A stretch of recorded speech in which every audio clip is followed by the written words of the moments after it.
The sky over the fjord held the last light of day like water held in a cupped hand, steady and still.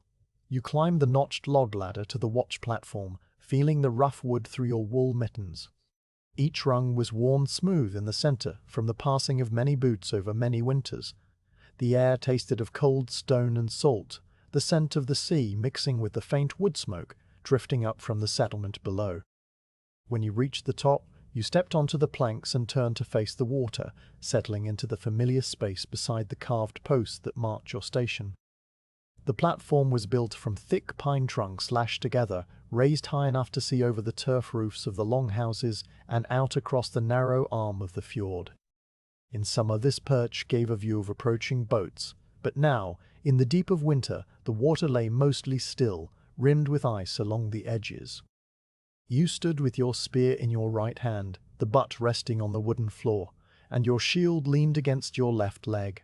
The shield was round, made of layered linden wood, its painted surface warmed to a soft grey-green by seasons of weather. You knew every scratch and dent on its face, the way the leather edging had curled slightly near the bottom. The spear shaft was smooth and dark, older than you were, passed down from your mother's mother. It felt cool through the mitten, a steady, solid thing. You adjusted the straps of your fur-lined cloak, pulling it closer around your shoulders. The wool of the cloak was thick, and smelled faintly of the hearth smoke that lived in all the fibers of the settlement's clothing, a warm, brown smell that clung to everything indoors. Beneath the cloak you wore a long tunic of undyed wool, heavy and dense, over a linen shift that brushed your ankles. Thick felt boots stuffed with dried sedge grass kept your feet from the cold that seeped up through the platform planks. Your hood was drawn up, its edge trimmed with fox fur that tickled your cheeks when the wind shifted. Looking out, you saw the fjord stretch away to the west, a long finger of dark water between steep mountains whose slopes were patched with snow and the black shapes of bare rock. The water's surface was a deep, grey-blue, smooth as hammered metal, except where a slow current moved a thin skin of ice near the shore. The ice made a soft, glassy sound when it bumped against the frozen stones of the jetty. On either side of the fjord, the mountains rose in silent ranks, their tops still catching a faint orange glow, while the valleys below had already filled with shadow. The snow on the high peaks glowed with that last light, turning from white to pale gold, then to a blush of rose that faded as you watched. The transition was so gradual that you could not say exactly when the color left, only that the world became more gray, more blue, and the shapes of things began to soften. Directly below the platform, the settlement lay nestled between the foot of the eastern mountain and the water's edge. It was a small place, home to maybe 30 families, a cluster of longhouses with thick turf roofs that looked like gentle green mounds from a distance. Now in the low light, the grass on the roofs was frosted over, each blade a tiny spear of white. Smoke rose from the smoke holes in thin, straight columns, pale grey against the darkening sky. The columns of smoke moved very little, climbing up until they reached a certain height, where they spread out and disappeared, as if the air had simply absorbed them. You could smell the birch and dried peat burning in the hearths, a comforting smell that meant warmth and food and people settling in for the night. The houses themselves were made of timber and turf, their walls dark and solid, their doors closed. Faint slivers of orange light slipped through the cracks around one door frame, winking like a slow eye. The settlement was quieting now. You had heard the last of the daytime sounds as you climbed the ladder, the rhythmic chunk of an axe splitting kindling, the bleat of a goat being led into a byre, voices calling across the path, but now all that had faded into a low hum of settling. The jetty stretched out from the shore below, its wooden pilings crusted with ice and frost. A few small fishing boats lay overturned on the shingle, their hulls covered with hides and snow. The tide was slack, and the water barely stirred against the pilings, making a sound so faint it was more like a memory of lapping than a real noise. Beyond the jetty, the fjord bent to the north and disappeared around a rocky headland. That was the direction from which any unexpected visitors might come in the season of open water, but now the fjord was locked in stillness, and the idea of movement on it seemed as distant as summer birds. You looked that way anyway, scanning the dark water with slow care, letting your gaze rest on the familiar silhouette of the headland. Nothing stirred there. The rocks were just rocks, the shadows just shadows. To the east, behind the settlement, the land climbed into a pass between two smaller peaks. The trail there was invisible now, hidden under snow and darkness, but you knew its path as well as you knew the lines on your own palms. You looked toward it too, seeing the dark mouth of the pass filled with blue shadow, the trees on either side standing quiet and still. The sky above had deepened from grey to a dark, clear blue, and the first stars began to push through the thinning veil of daylight. You watched them appear, not all at once, but one by one, tiny pricks of white that sharpened as the sky darkened. The brightest came first, the ones the old women had named for you when you were a child: the goat, the wagon, the hearth star. You found them without thinking, your eyes moving to their places by long habit. The stars did not twinkle much tonight. They burned steady and calm in the cold air. The spaces between them filled slowly with a multitude of fainter points until the whole sky was salted with light. You tilted your head back slightly, feeling the fur of your hood press against your neck, and let your gaze wander across the constellations. There was no moon yet, only the vast quiet scatter of stars and the faint milky band that stretched from one horizon to the other like a river of frozen light. You breathed out, and your breath became a small cloud that drifted away into the darkness, dissolving as it rose. You shifted your weight from one foot to the other, the planks creaking softly under the packed snow that clung to the wood. The movement was automatic, a slow rocking that kept your blood moving. The shield bumped gently against your leg, and you reached down to steady it, your mitten brushing the cold rim.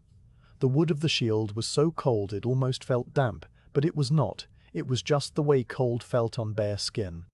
You pulled your mitten back up over your wrist and clasped your hands together over the spear shaft, letting the spear take some of your weight. The spear's iron head was a dark shape against the sky, its edge covered with a leather sheath to keep it from the frost. Everything you wore and carried had its own small weight, its own particular texture and smell, and together they made a familiar cocoon around you, as much a part of the watch as the stars themselves. The settlement's quiet deepened. You heard a door open somewhere below, the sound carrying clearly in the still air, and then close again with a soft thud. A woman's voice said something brief, too muted to catch the words, and then there was only the quiet again. A dog barked once, a single low note, and then was silent. You could picture the dog settling back onto its bed of straw by the central hearth, sighing as it lowered its head onto its paws. The thought brought a small private warmth, a sense of the lives going on beneath the turf roofs. You knew every person in the longhouses, every animal, every grain of barley in the storehouse. They were all safe, all accounted for, all slowly drifting towards sleep. Your watch was a thread that held the circle together while they rested, a simple presence that required nothing more than attention and patience. The cold was not bitter, not the sort of cold that bites at exposed skin and makes you stamp your feet. It was a steady, settled cold, the kind that had been there for weeks and would remain for weeks more. It crept in through the layers of wool and leather, making your cheeks glow and your nose feel numb. You wiggled your toes inside the felt boots, feeling the dried grass shift and crunch. The grass had been gathered in the autumn, dried on the flat rocks by the stream, and it still held the faint green scent that the cold had not yet taken away. You breathed it in as you looked back toward the pass, scanning the tree line again. The dark shapes of the pines stood motionless, their branches heavy with snow. Nothing moved among them, no flicker of animal or bird. The pass was as still as the water, as still as the stars. Time passed, measured only by the slow rotation of the sky and the deepening of the cold. You did not count the passing, you simply let it be. Your mind wandered gently, touching on small memories without urgency. You thought of the morning's work carrying water from the stream, mending a net with the other women, grinding rye on the saddle quern until your shoulders ached pleasantly. Those tasks were done now, and the night was for this. You looked up at the goat star, remembering how your grandmother had shown it to you on a night much like this one, standing on this very platform with her hand on your shoulder. The memory was soft, worn at the edges like old leather. You could almost feel the weight of her hand now, but then it faded, and you were alone with the night again, and that was fine. The smoke from the longhouses continued to rise, thin and straight, and you noticed how one column was slightly thicker than the others, a sign that someone had added a fresh log to the fire. The smell of birch smoke became a little stronger, drifting up to you in a gentle wave. It mixed with the scent of the cold itself, which was not really a smell at all, but a kind of clean absence that made everything else sharper. The ice at the fjord's edge groaned once, a low resonant sound that travelled through the ground and up through the platform legs into your feet. It was a normal sound, the ice settling as the temperature dropped, and you paid it no more mind than you would a sigh from a sleeping child. You listened anyway, your ears tuned to the small sounds of the night, sorting them automatically, the far-off trickle of a stream under the ice, the rustle of a bird shifting on a branch, the faint scratch of your own cloak against the post as you leaned a little to the left. Your gaze swept the fjord's dark water again, moving from the jetty to the headland in a slow, deliberate arc. You saw the reflection of the brightest stars on the still patches of water, wavering only slightly where a current moved below. The reflection was broken near the ice edge, where the frozen surface caught the starlight differently, making a faint silver line that outlined the shore. You traced the line with your eyes, following it all the way to the headland, where the rocks rose out of the water in massive dark forms.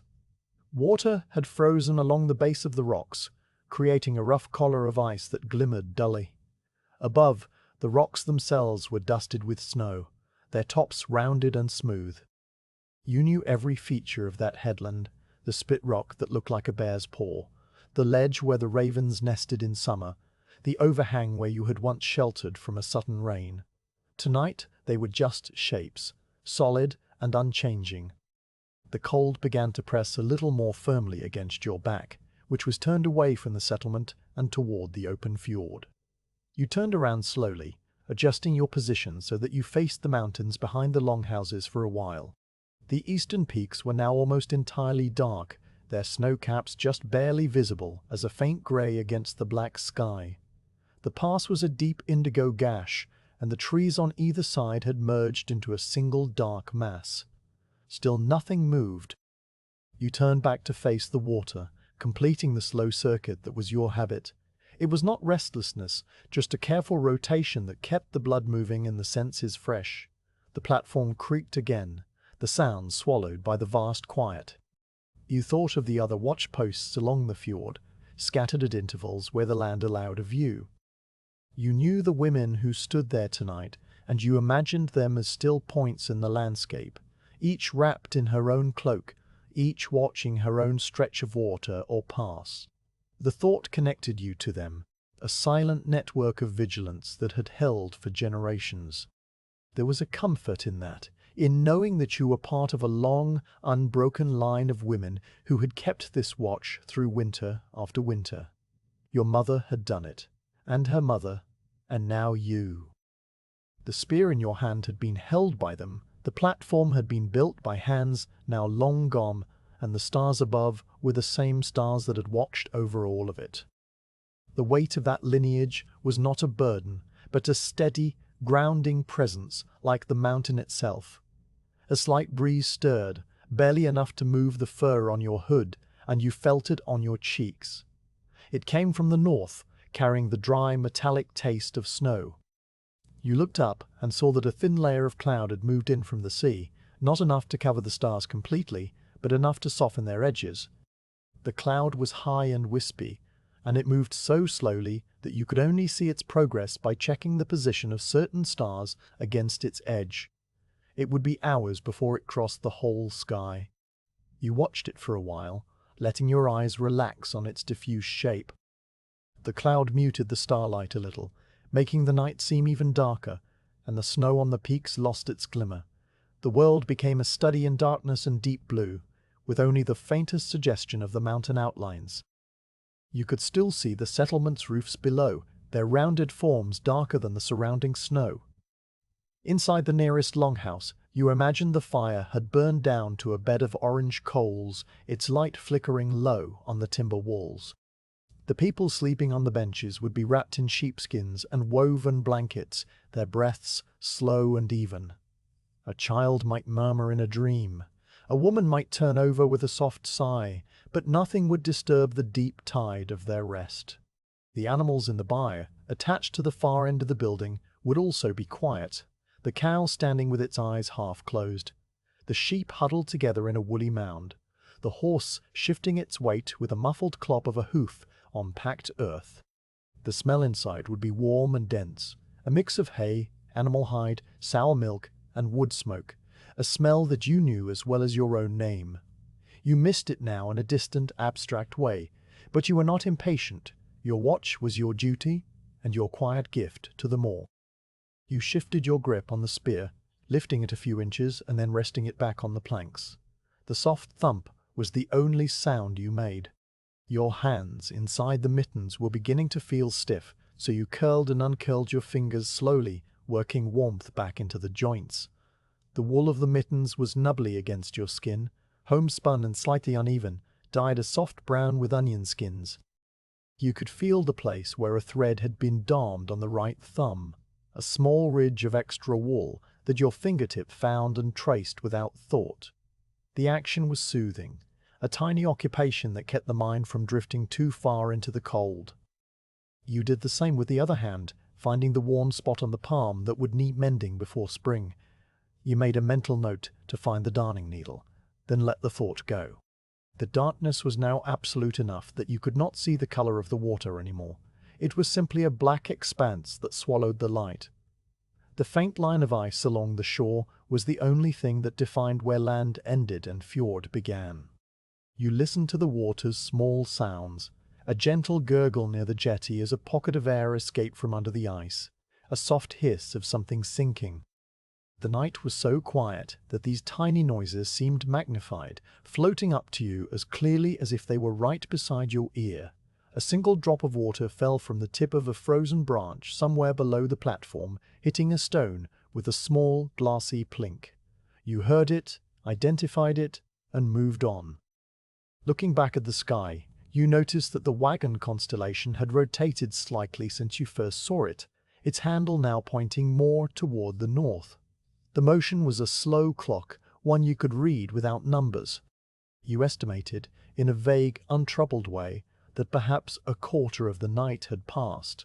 The thought did not bring impatience, it was simply a fact, like the temperature of the air or the depth of the snow. You had stood here for many, many nights, and each one had its own texture, its own quiet pace. This one was calm and steady, with a sky that offered stars and a thin cloud and no wind to speak of. It was a good night for watching, the kind that lets your mind settle into a rhythm as slow as your breathing. You heard the sheep bell again, a single, muffled clank from inside the byre, maybe one of the ewes' shifting position. The sound was so familiar that you hardly registered it as a noise at all. It was part of the background hum of the sleeping settlement.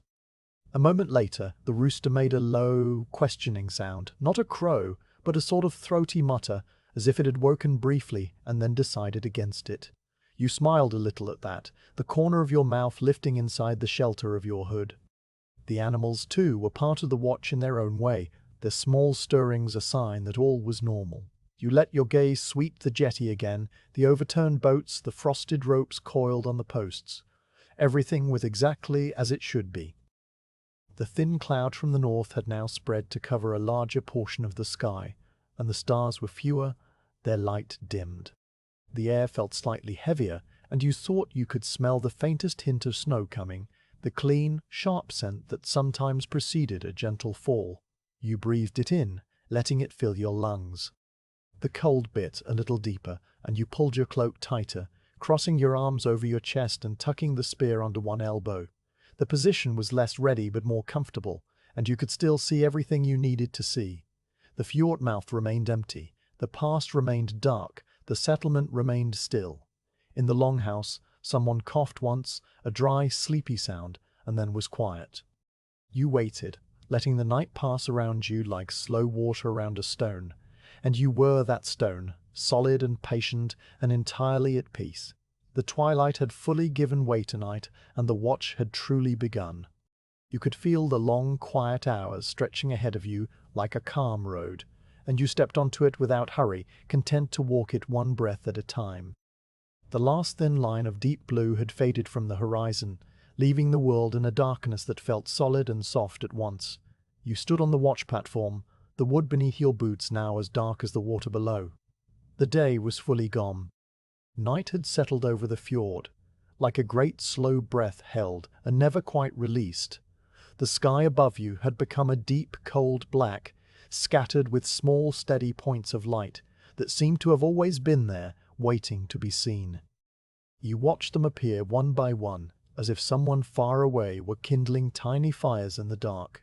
The first stars showed themselves in the east, above the ridge where the last light had been. Then more came, spreading across the great dome until the blackness was full of their quiet presence.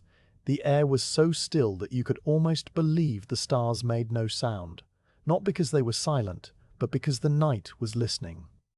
You tilted your head back, feeling the slight pull of your braids against the wool of your hood, and let your gaze travel across the sky.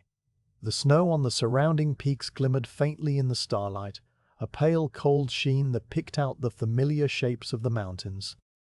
You knew those peaks by heart, the one shaped like a sleeping bear, the twin summits the old people called the Gate, the long ridge that ran south like the spine of some ancient creature.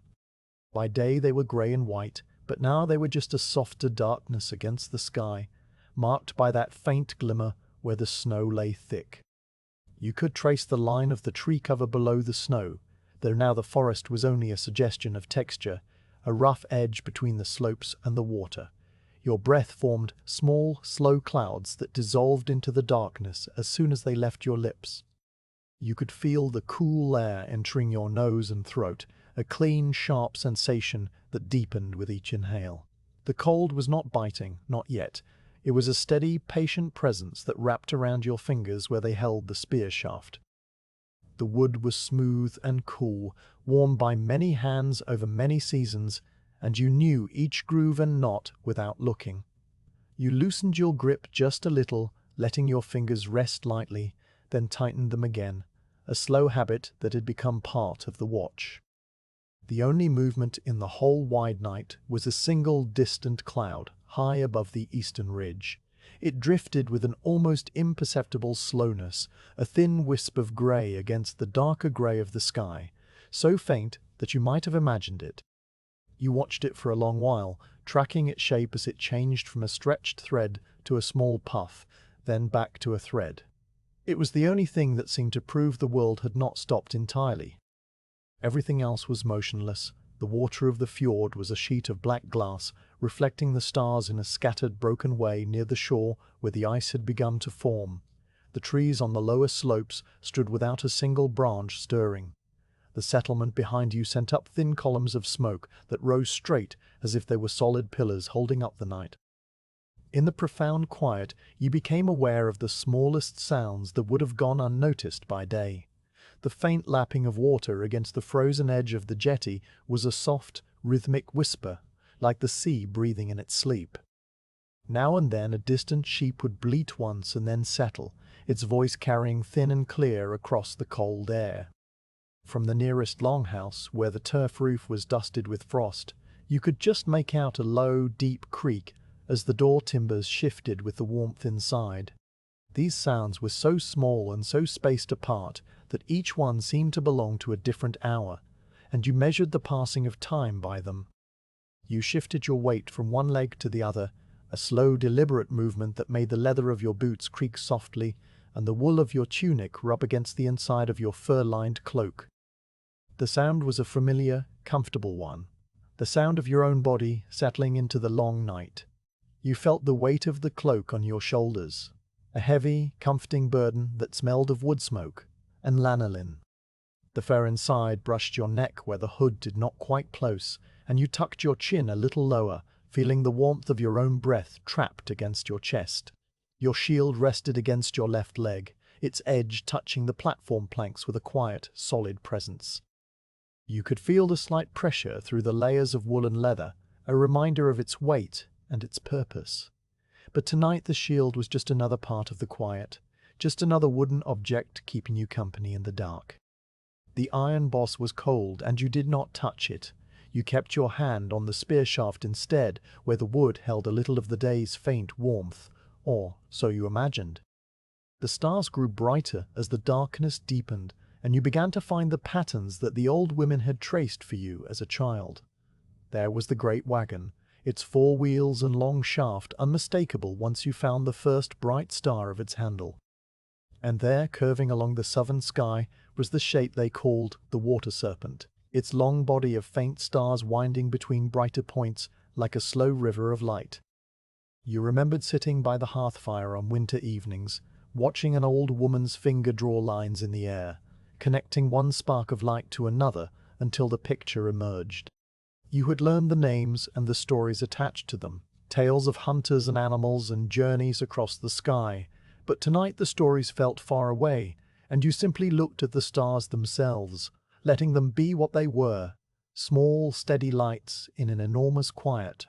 The cloud above the eastern ridge had not moved much, but its shape was now almost gone, stretched so thin that it merged with the very edge of the atmosphere. You might have lost it altogether if you had not kept your eyes on that spot. You followed its slow dissolution, then shifted your gaze back to the peaks, where the faint glimmer of snow seemed to pulse with a light of its own, though you knew it was only the starlight catching the frozen crystals at just the right angle. The mountains were ancient, older than any story, and their stillness was a deeper kind of stillness than your own. They had stood there while countless nights like this one came and went, and they would stand there long after you were gone. That thought did not trouble you. It settled around you like a second cloak, warm and heavy and reassuring in its permanence. You counted your breaths without meaning to, a slow tally that merged with the pulse of the night. In, out, in, out.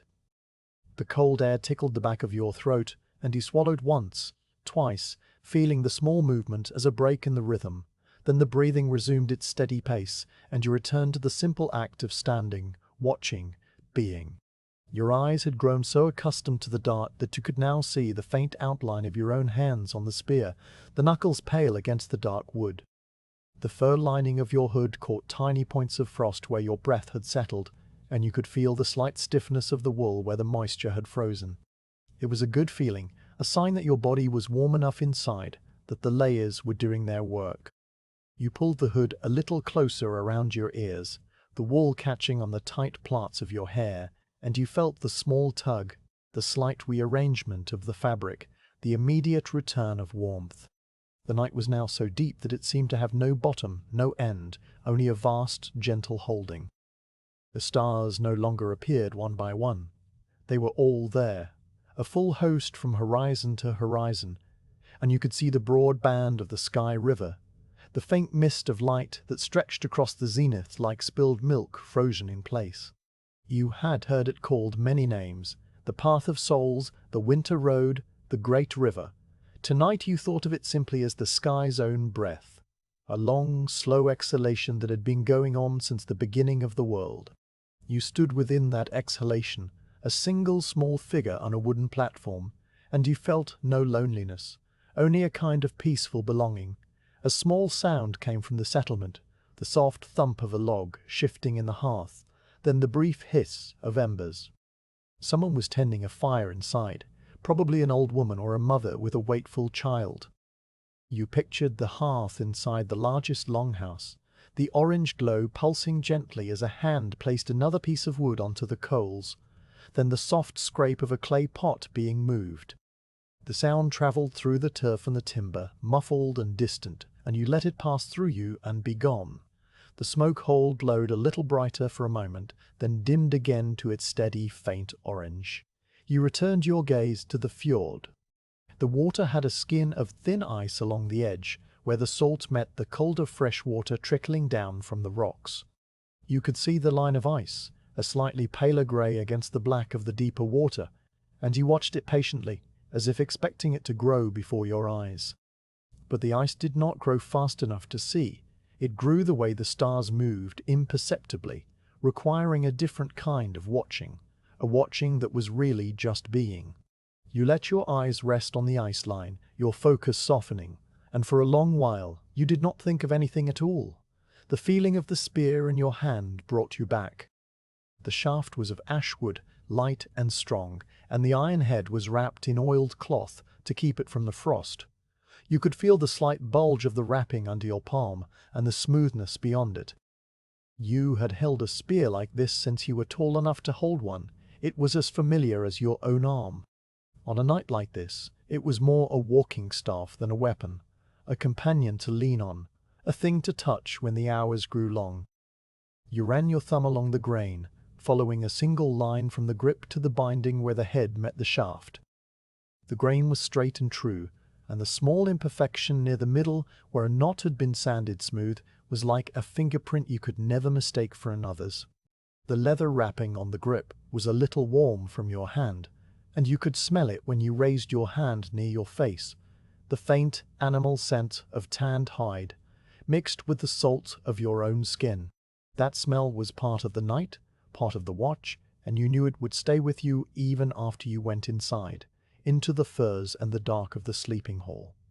You lowered your hand again and let it rest. The cloud had vanished entirely now, and the sky above the eastern ridge was as clear as the rest. The stars in that part of the sky were brighter, or seemed so, because they were no longer near the mountain's dark bulk. The ridge itself was a jagged line of pure black, cutting off the stars at its edge like a knife. You traced the line of the ridge from north to south, naming each peak in your mind with the silent names the old people used. Then you let your eyes go higher, to the point directly above you, where the Sky River flowed. You stood for a long time simply looking up, your head tilted back, the spear held loosely at your side. The cold had made your cheeks tingle, and your lips slightly numb, but not unpleasantly so. It was the kind of cold that sharpens things without hurting, that makes the world feel clean and new and very old all at once. You could feel the faint beat of your heart, slow and steady, a soft drum that seemed to keep time with something larger, something that had no name. You listened to that inner rhythm and let it carry you through the minutes, the hour, the deep, silent middle of the night. The stars wheeled slowly, so slowly that you could not see the movement, but you knew it was happening. The great wagon had turned a little since you first looked, its handle now pointing more to the east, and the water serpent had shifted further south.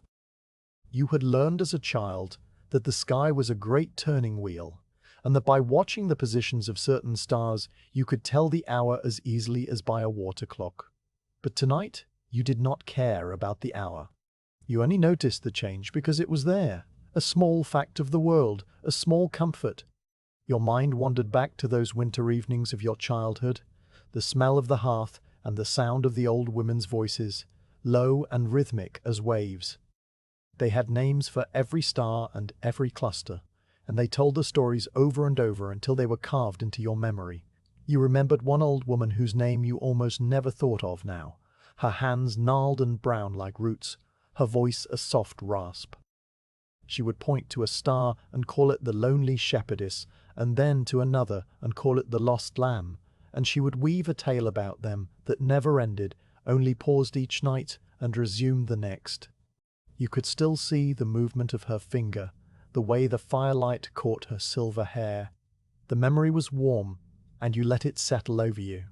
Then the memory faded, as memories do, and you were back in the present, on the platform, with the spear and the shield in the dark water.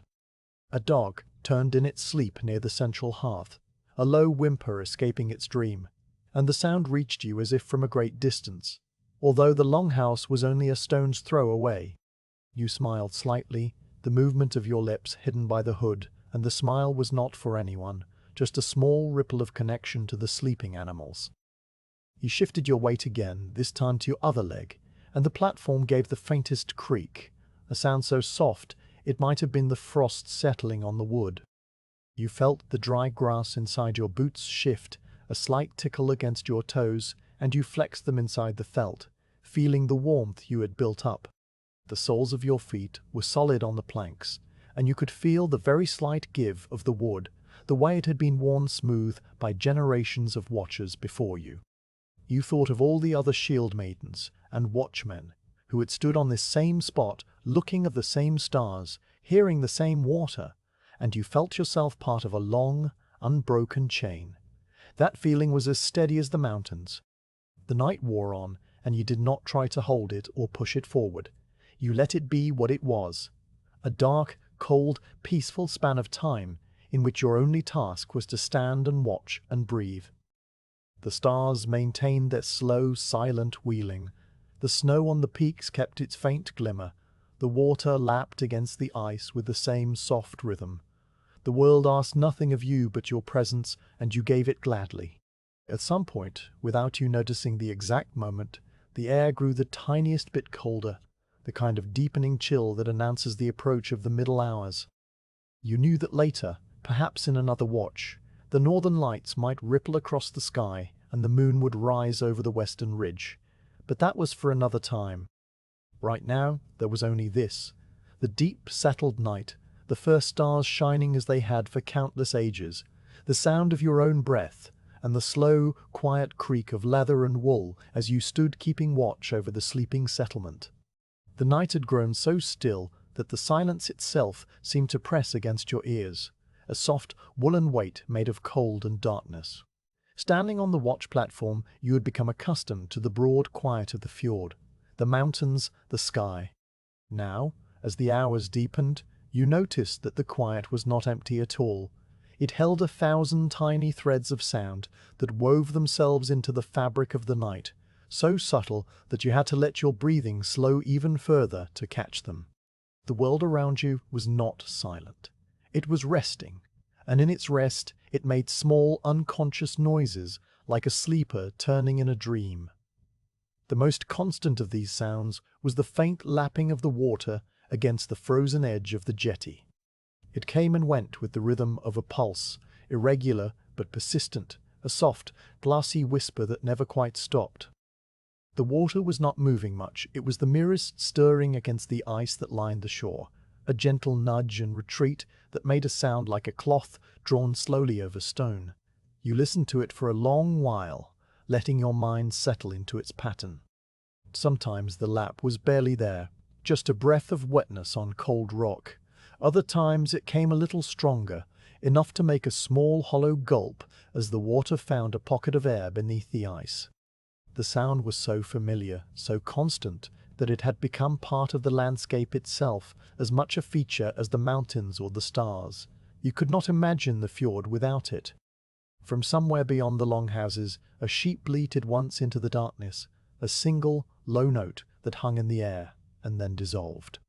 The sound was not distressed. It was the kind of bleat a sheep makes when it shifts in its sleep, when a leg twitches or a dream of summer grass passes through its woolly head. The note carried clearly across the cold air, thin and reedy, and you waited to see if another would follow.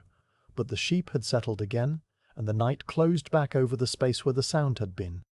You pictured it lying in the byre, pressed against the warmth of its companions, its breath coming in little puffs that ruffled the straw. The bleat had been so brief, so unimportant, yet it had filled the night for a moment, a tiny ripple in the great stillness. Now it was gone, and the lapping of the water returned to the front of your attention. The longhouse nearest to the platform let out a gentle creak, the sound of its doorframe expanding with the indoor warmth against the outside cold. The timbers had been cut from pine that still held a memory of the forest, and in the deep winter they would groan and settle as the frost worked at them. This creak was a slow, drawn-out sound, a low, woody complaint that rose a little in pitch and then subsided. You had heard it countless times before, on countless nights, and it always came at this hour, when the fires inside had burned down to a steady heat, and the cold outside had deepened enough to make the wood shift. The sound was so regular, so expected, that you might have set your internal rhythm by it. You listened to it fade, and then you heard nothing from the longhouse for a while, just the steady, quiet presence of the people sleeping inside. Then, so faint that you almost missed it, a dog turned in its sleep near the central hearth. You knew that dog, a shaggy, grey-muzzled creature that spent its days following the sheep and its nights curled on the packed earth by the fire. Its dreaming whimper reached you as a thin, high thread of sound, the kind of noise a dog makes when it is chasing something in its sleep, legs twitching, nose quivering. The whimper was not loud enough to wake anyone. It was barely loud enough to wake anyone. It was barely loud enough to reach the platform. But you caught it, and it made you think of the animal's dream, what shapes moved behind its closed eyes. Then the whimper stopped, and the dog sighed, a deep, gusty exhale that you could not hear but could imagine, the way a dog lets go of a dream and sinks back into the warmth. The hearth inside would be a bed of orange coals, their light painting the timber walls with a low shifting glow, and the dog would be a dark mound in the middle of that glow, its fur rising and falling with each breath. The wind brushed through the bare birch branches near the edge of the settlement with a sound like whispered breath. It was not a strong wind, just a movement of air so slight that you would not have noticed it if the birches had been in leaf. But now, with their leaves long gone, the bare twigs caught the air and made a soft, sibilant hush, a sound that had no beginning or end, just a continuous, gentle sifting. You turned your head a little to listen, the fur of your hood brushing your cheek. The birch branches were dark against the snow, a web of fine lines that moved almost imperceptibly. The sound they made was like the sea, if the sea were made of air, a distant sighing presence that seemed to come from all around and nowhere at once. It asked for nothing, demanded no response. It was simply the breath of the earth moving through the trees. These sounds, each so small on its own, wove together into a calm, steady tapestry. The lapping water, the sheep's brief bleat, the creaking timber, the dreaming dog, the sifting birch branches. They were not separate events, but threads in a single quiet fabric that wrapped around you. The darkness itself seemed to carry them, to give them a texture and a weight. You stood at the center of it all, the spear a solid anchor in your hand, and you let the sounds wash over you without needing to name them or count them. They were part of the night's slow breathing, a rhythm that had been going on long before you arrived and would go on long after. You became aware of your own small sounds, the ones you made without thinking. The soft creak of your leather boots as you shifted your weight from one leg to the other, the whisper of wool as your cloak brushed against the platform post, the slow, steady passage of air through your nostrils. Even your breathing had a sound, a faint, rhythmic hush that matched the lapping of the water. You listened to yourself as you listened to the night, and you found that there was no separation. You were just another source of small, quiet noise in a world made of small, quiet noise. Far off, under the ice that covered the little stream on the eastern slope, you heard the faint, muffled trickle of water still running deep below the frozen surface. It was a sound you had to strain to catch, a distant, liquid murmur that seemed to come from inside the mountain itself. The stream never fully froze. Even in the deepest cold, a slender thread of water kept moving, carving its secret path beneath the ice and snow. You thought of that hidden water, dark and cold, flowing steadily toward the fjord, carrying with it the memory of the high peaks and the deep earth. Its sound was so buried, so remote, that it felt like a sound from another world, a world beneath this one, where things moved slowly and without urgency. A small bird, perhaps a ptarmigan hidden in the snow, made a soft, chuckling sound from the edge of the forest. It was a single note, repeated twice, then silence. You imagined the bird tucked into a hollow of snow, its feathers fluffed against the cold, its bright black eye half closed. The sound it made was not a call, just a sleepy mutter, a brief acknowledgement of the night before it went back to its feathery dreams.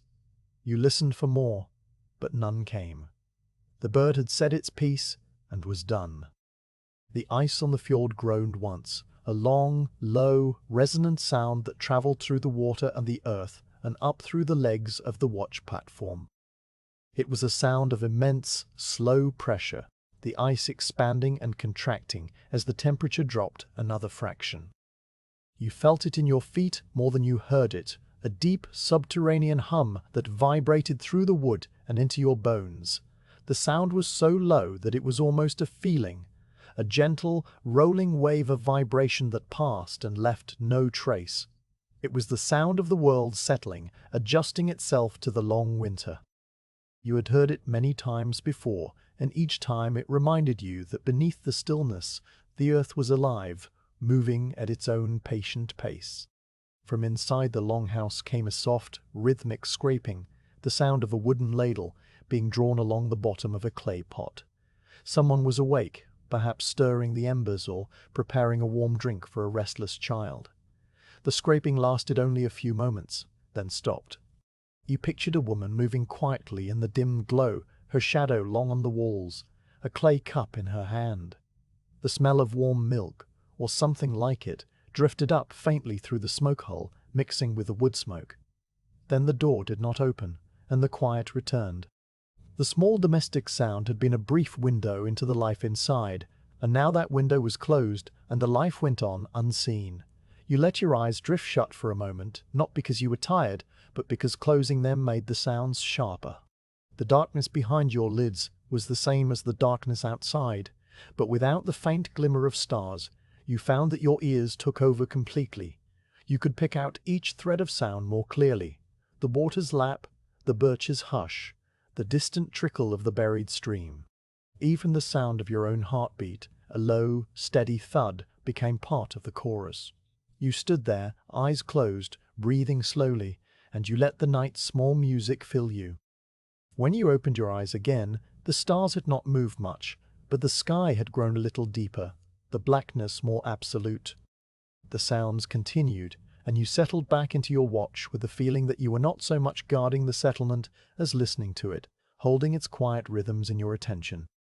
The night asked for nothing more than that, a calm, steady presence that could hear the creak of a door, the whimper of a dog, the sigh of the wind, and let them all pass through without grasping, without needing to respond. A soft, rhythmic thumping began from the direction of the goat pen, a sound like a hoof pawing at packed earth. It lasted only a few beats, then ceased. You recognized it as one of the goats shifting its position, perhaps dreaming of climbing a rocky slope. The goats were restless sleepers, always moving, always adjusting their bony legs. The sound was so ordinary, so deeply part of the night, that you hardly noted it before it was gone.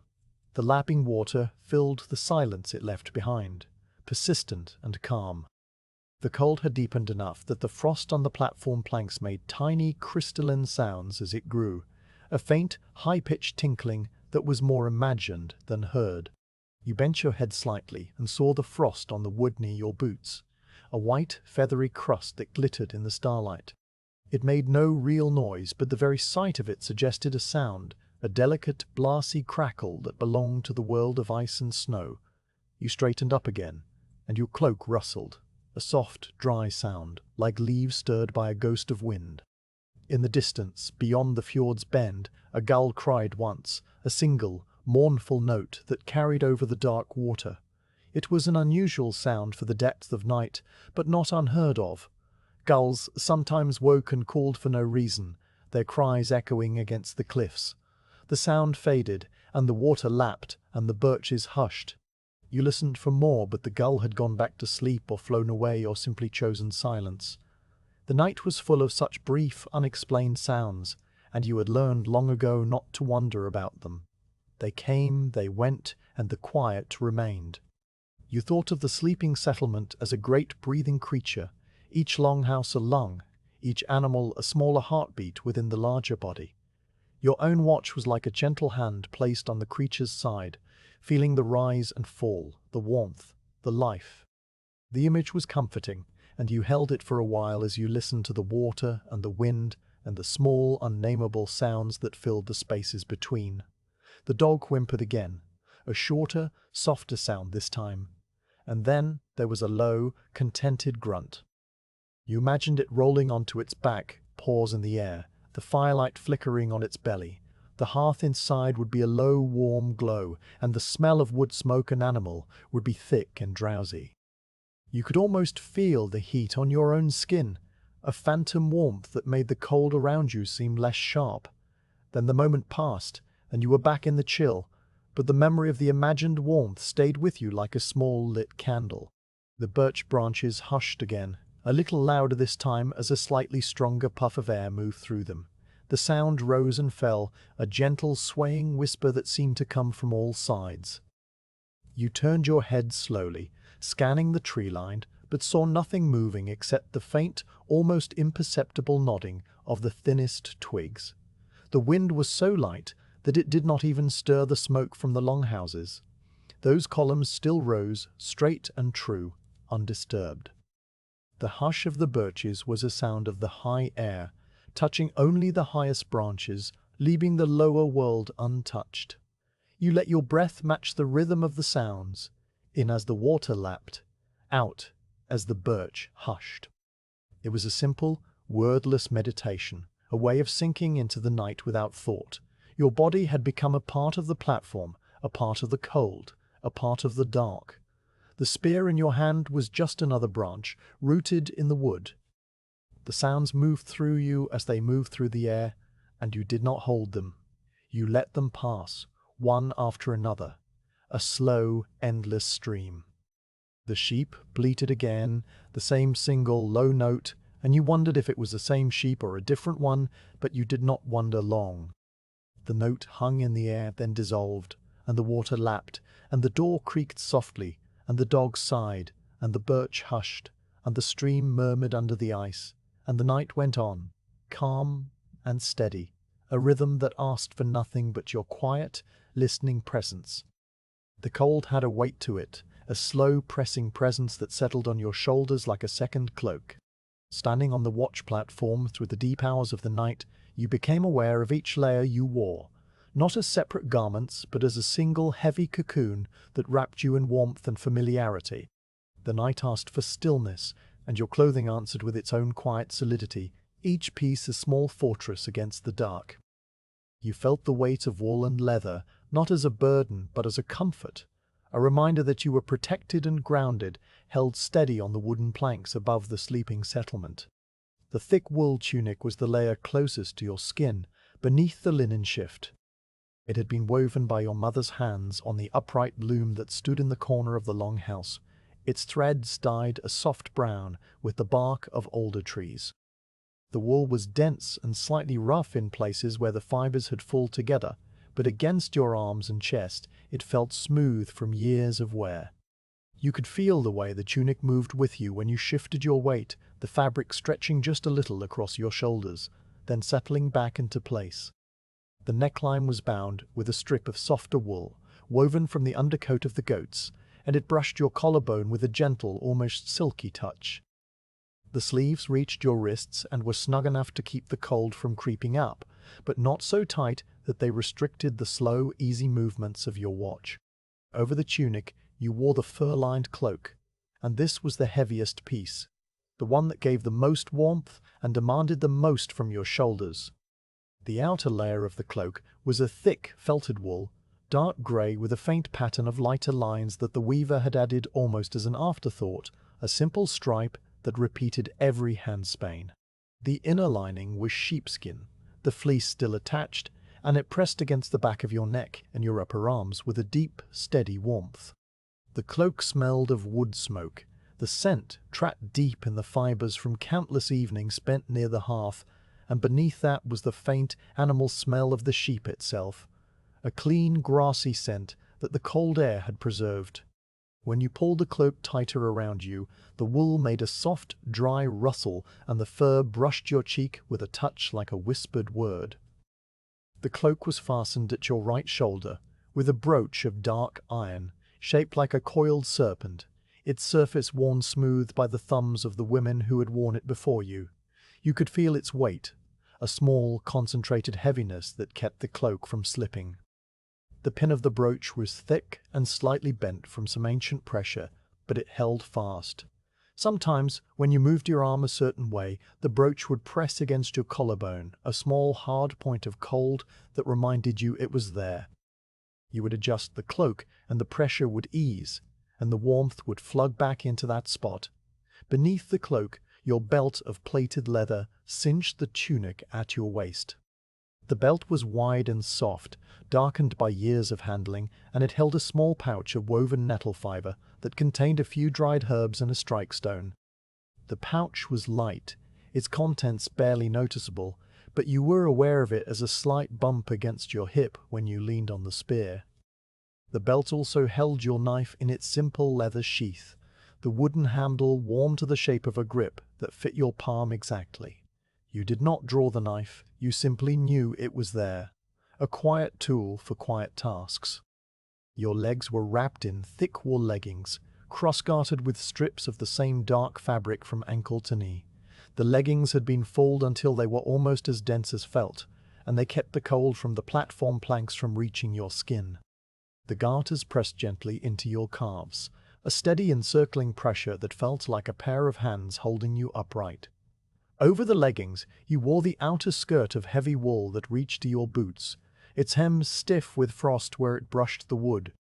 The skirt moved very little when you stood still, but when you shifted your feet, it swayed with a soft, weighted motion, the fabric heavy and slow.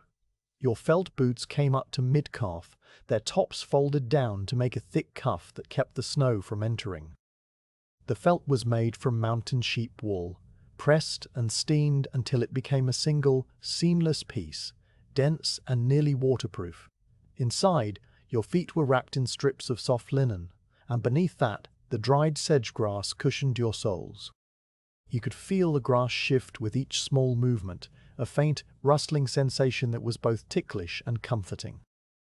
The grass had been gathered in the autumn from the marsh beyond the southern ridge, dried on flat stones until it was golden and springy, and it still held a faint green scent that rose up when your feet grew warm. Your toes could wiggle freely inside the boots, and you flexed them now and then, enjoying the small, private movement. The cold had a way of finding the gaps between layers, and you knew exactly where those gaps were. The place where your hood met your cloak, a small sliver of neck that the fur did not quite cover, the space between your mitten and your sleeve where the wool had pulled back just a little, the spot on your back where the cloak sometimes parted when you turned to look behind you. But tonight, the cold was not bitter enough to make those gaps painful.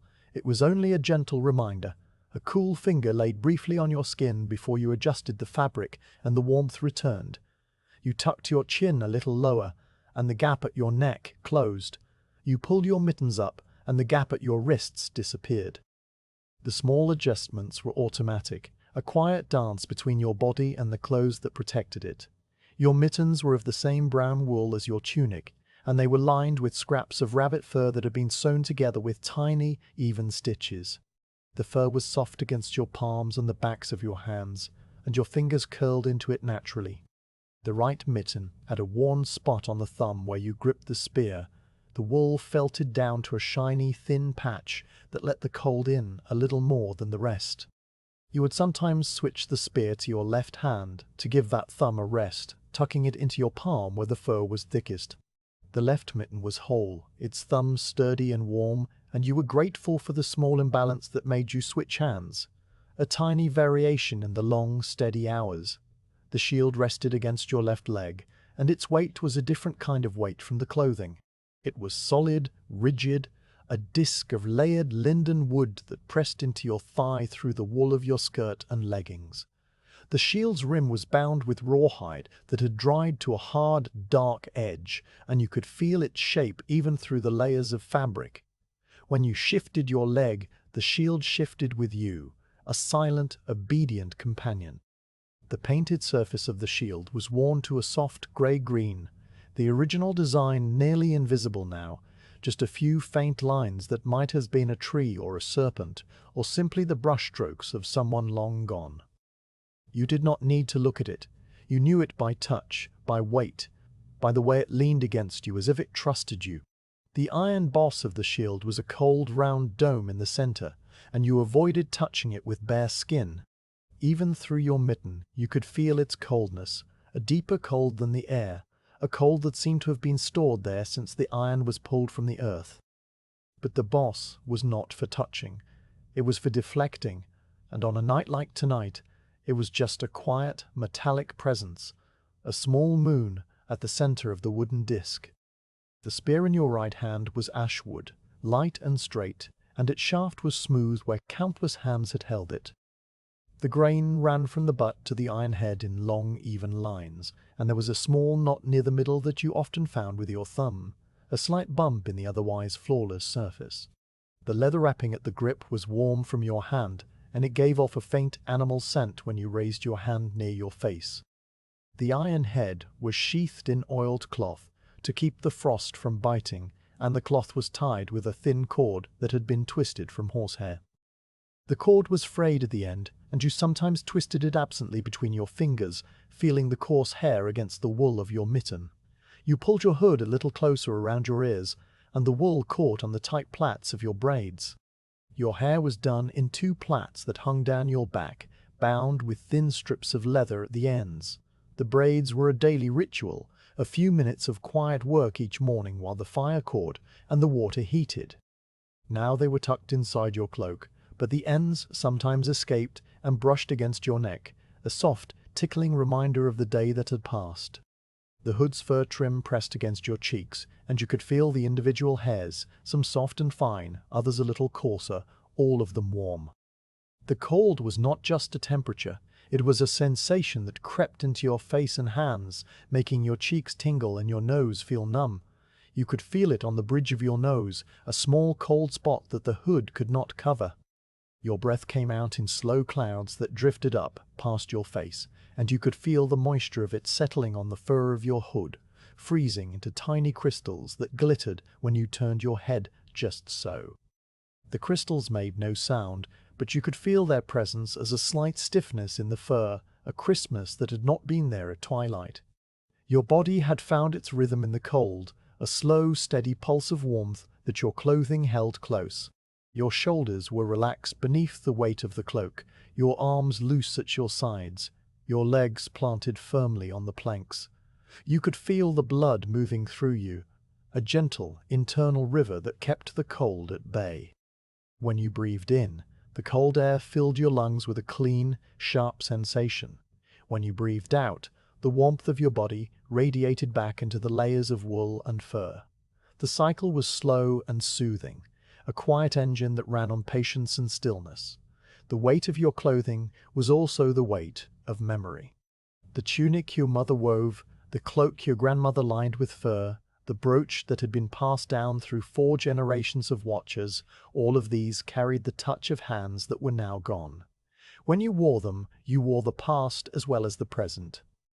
You carried the old women onto the watch platform with you, and they stood beside you in the dark, their hands on your shoulders, their voices silent but present. The thought did not make you sad. It made you feel rooted, connected, part of a line that stretched back into the deep time of the fjord and the mountains and the stars. The shield, too, had its history. It had been made by your father's father, a man you remembered only as a pair of rough, patient hands and a low, rumbling voice. He had cut the linden wood himself, steamed the planks until they bent, glued them with cheesewee and lime, and bound the edge with rawhide that he had soaked and stretched and dried until it was tight as a drum. The paint on the front had been mixed from earth and iron, and the design had been your mother's idea, a tree with roots that reached down and branches that reached up. The paint was almost gone now, but the shield was still strong, still true, and it held his care in every layer of wood and glue. The spear was older still, older than anyone could remember. It had come from across the sea, brought by an ancestor whose name had been lost 3 generations back. The ash wood was not from these mountains. It was a paler, finer-grained wood than anything that grew in the fjord's forests. The iron head had been forged in a smithy that no longer existed, its shape simple and elegant, a long leaf of metal that tapered to a point. The cloth that wrapped it now was just the latest in a long line of wrappings, each one applied with the same care, the same quiet attention. You stood wrapped in all of this history, and it did not weigh you down. It lifted you up, held you steady, reminded you that you were part of something larger than yourself. The night was long and cold, but you were not alone. You had the wool and the leather, the wood and the iron, the memories and the presences of all those who had stood here before you. The weight was a gift, and you carried it gladly through the deep, quiet hours of the watch. The longhouse stood below you, its turf roof covered with a thin crust of frost that sparkled faintly in the starlight. From your place on the watch platform, you could see the whole length of the building, the gentle curve of its earthen roof blending with the snow-covered ground around it. The longhouse was the largest in the settlement, home to the chief's family and several others, a great shelter of timber and turf that had stood for generations.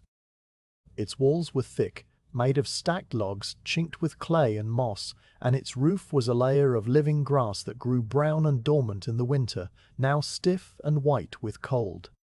A faint orange glow escaped from the smoke hole at the roof's peak, a soft, pulsing light that seemed to breathe in time with the night itself. That glow was the only sign of life from the outside, a warm, beckoning presence in the vast, dark landscape. You let your gaze rest on the longhouse, tracing its outline against the snow. The roof ridge was uneven, sagging slightly in the middle where the weight of years had settled in, and the lower edges were rounded where the turf had been cut and laid long ago. Frost clung to each blade of dead grass, making the roof look as though it had been dusted with fine white ash. The smoke hole was a dark square in the center, and from it rose the column of smoke you had been watching all night, a thin grey ribbon that went straight up until it was lost against the black sky. Around the edges of the closed door, thin slivers of orange light flickered and winked, proof that the fire inside was still alive, still feeding on the birch logs someone had placed there hours ago. Inside that longhouse, you knew, the world was entirely different from the one you stood in. The air there was thick with warmth and the smells of living things, wood smoke and dried fish, sheep's wool and human skin, the sour tang of old milk and the earthiness of damp clay. The fire had burned down by now to a deep bed of embers, a low, steady glow that filled the long room with a soft orange light. The flames were gone, leaving only the coals, which pulsed gently as the last of the wood turned to ash. The light did not flicker so much as breathe, a slow brightening and dimming that matched the rhythm of the house.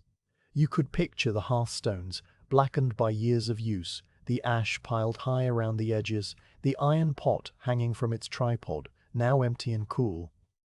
The family slept on the wide benches that lined the walls, raised platforms of packed earth and wood covered with thick layers of sheepskins and woven blankets. Each person was wrapped in furs, their bodies making soft mounds that rose and fell with the slow tide of sleep.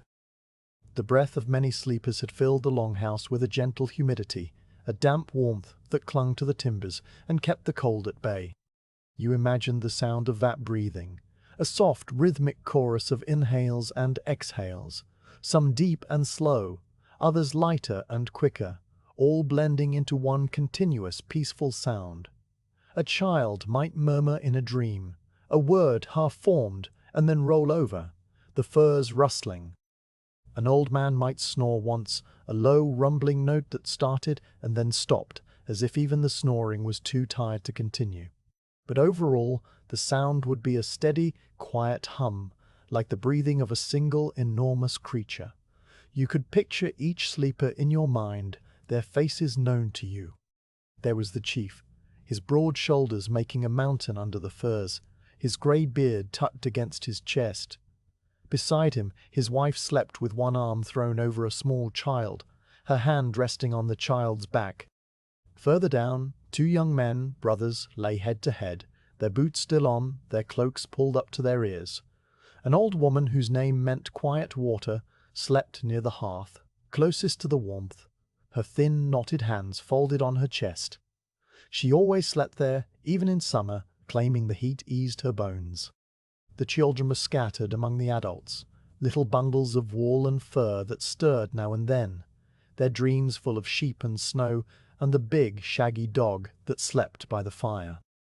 That dog was a mound of grey fur, curled into a tight circle with its tail over its nose.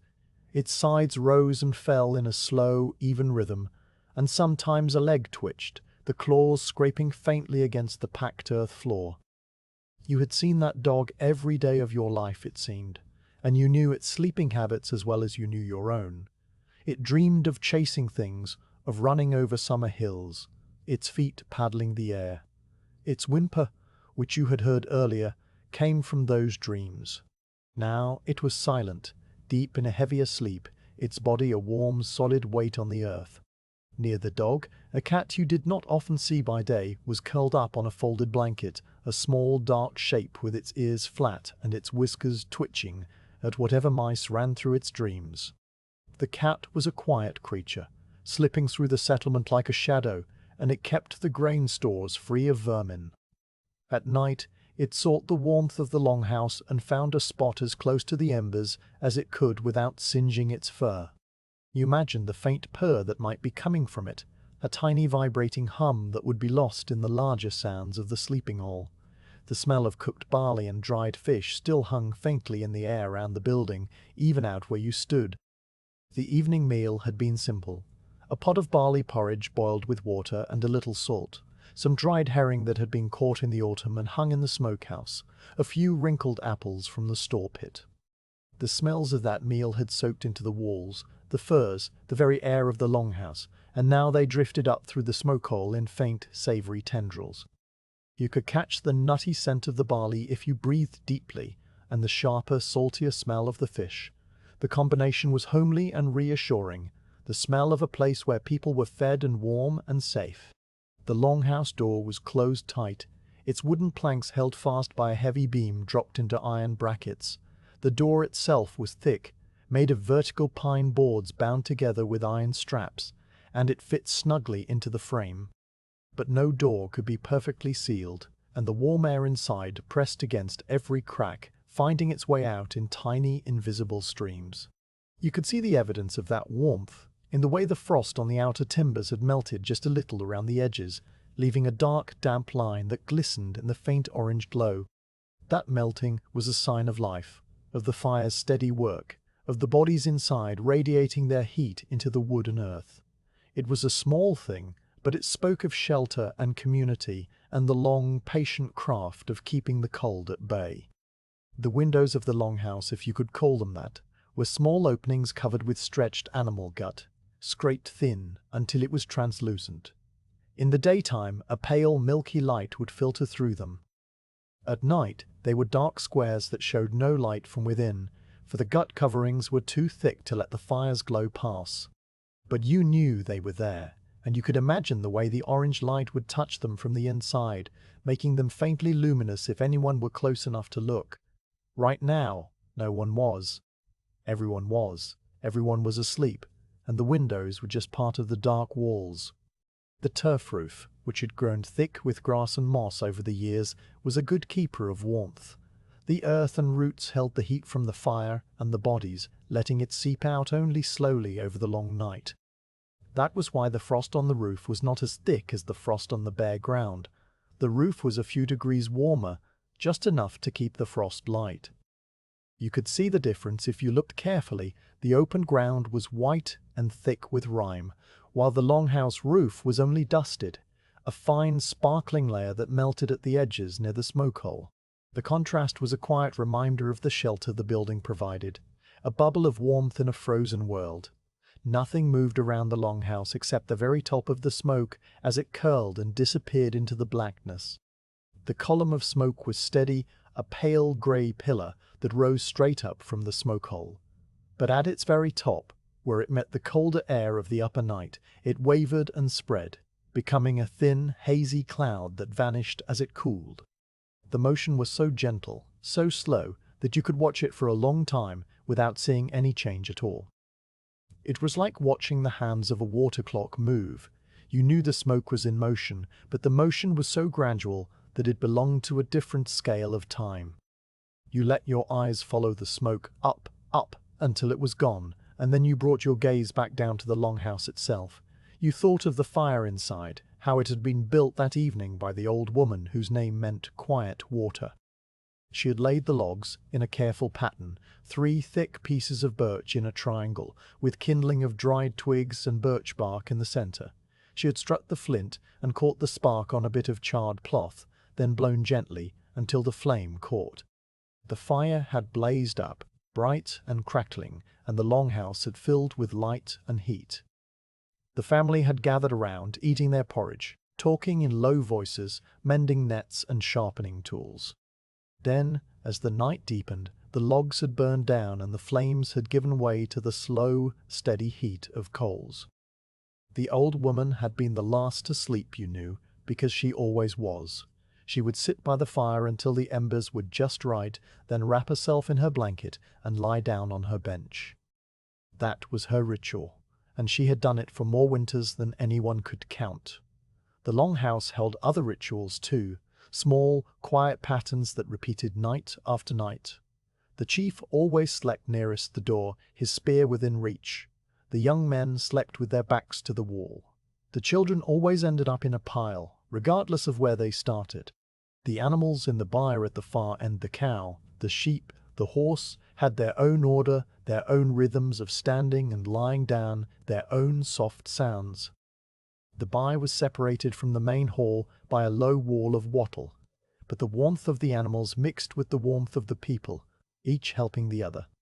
The smell of hay and manure was part of the longhouse's thick, living scent, and you could catch a faint whiff of it even from the platform, a distant, earthy note that rode on the smoke. You shifted your weight and felt the spear in your hand, the wood cool and smooth. The longhouse was just below you, close enough that you could hear the faint, muffled sounds from within, if the wind were right. But tonight the wind was almost nothing, just the slightest brush of air, and the sounds from inside were swallowed by the turf and timber. You did not need to hear them to know they were there. You knew them as surely as you knew the shape of the mountains, as the slow turning of the stars. The longhouse was the heart of the settlement, and its steady sleeping rhythm was the pulse that you, in your watch, were guarding. A thin, faint thread of steam rose from the pile of snow that covered the midden heap behind the longhouse, the warmth of decaying vegetable matter making a ghost of vapor in the cold. The midden was a part of life too, a necessary thing that would be spread on the fields in spring. Even now, in the deep of winter, it was working, slowly breaking down under its blanket of snow. The steam was barely visible, just a slight shimmer against the dark, and it carried no smell. The cold had locked all smells away. But you noticed it, as you noticed everything, the small, quiet details that made up the world of the sleeping settlement. You let your mind wander through the longhouse, picturing each person, each animal, each object in its place.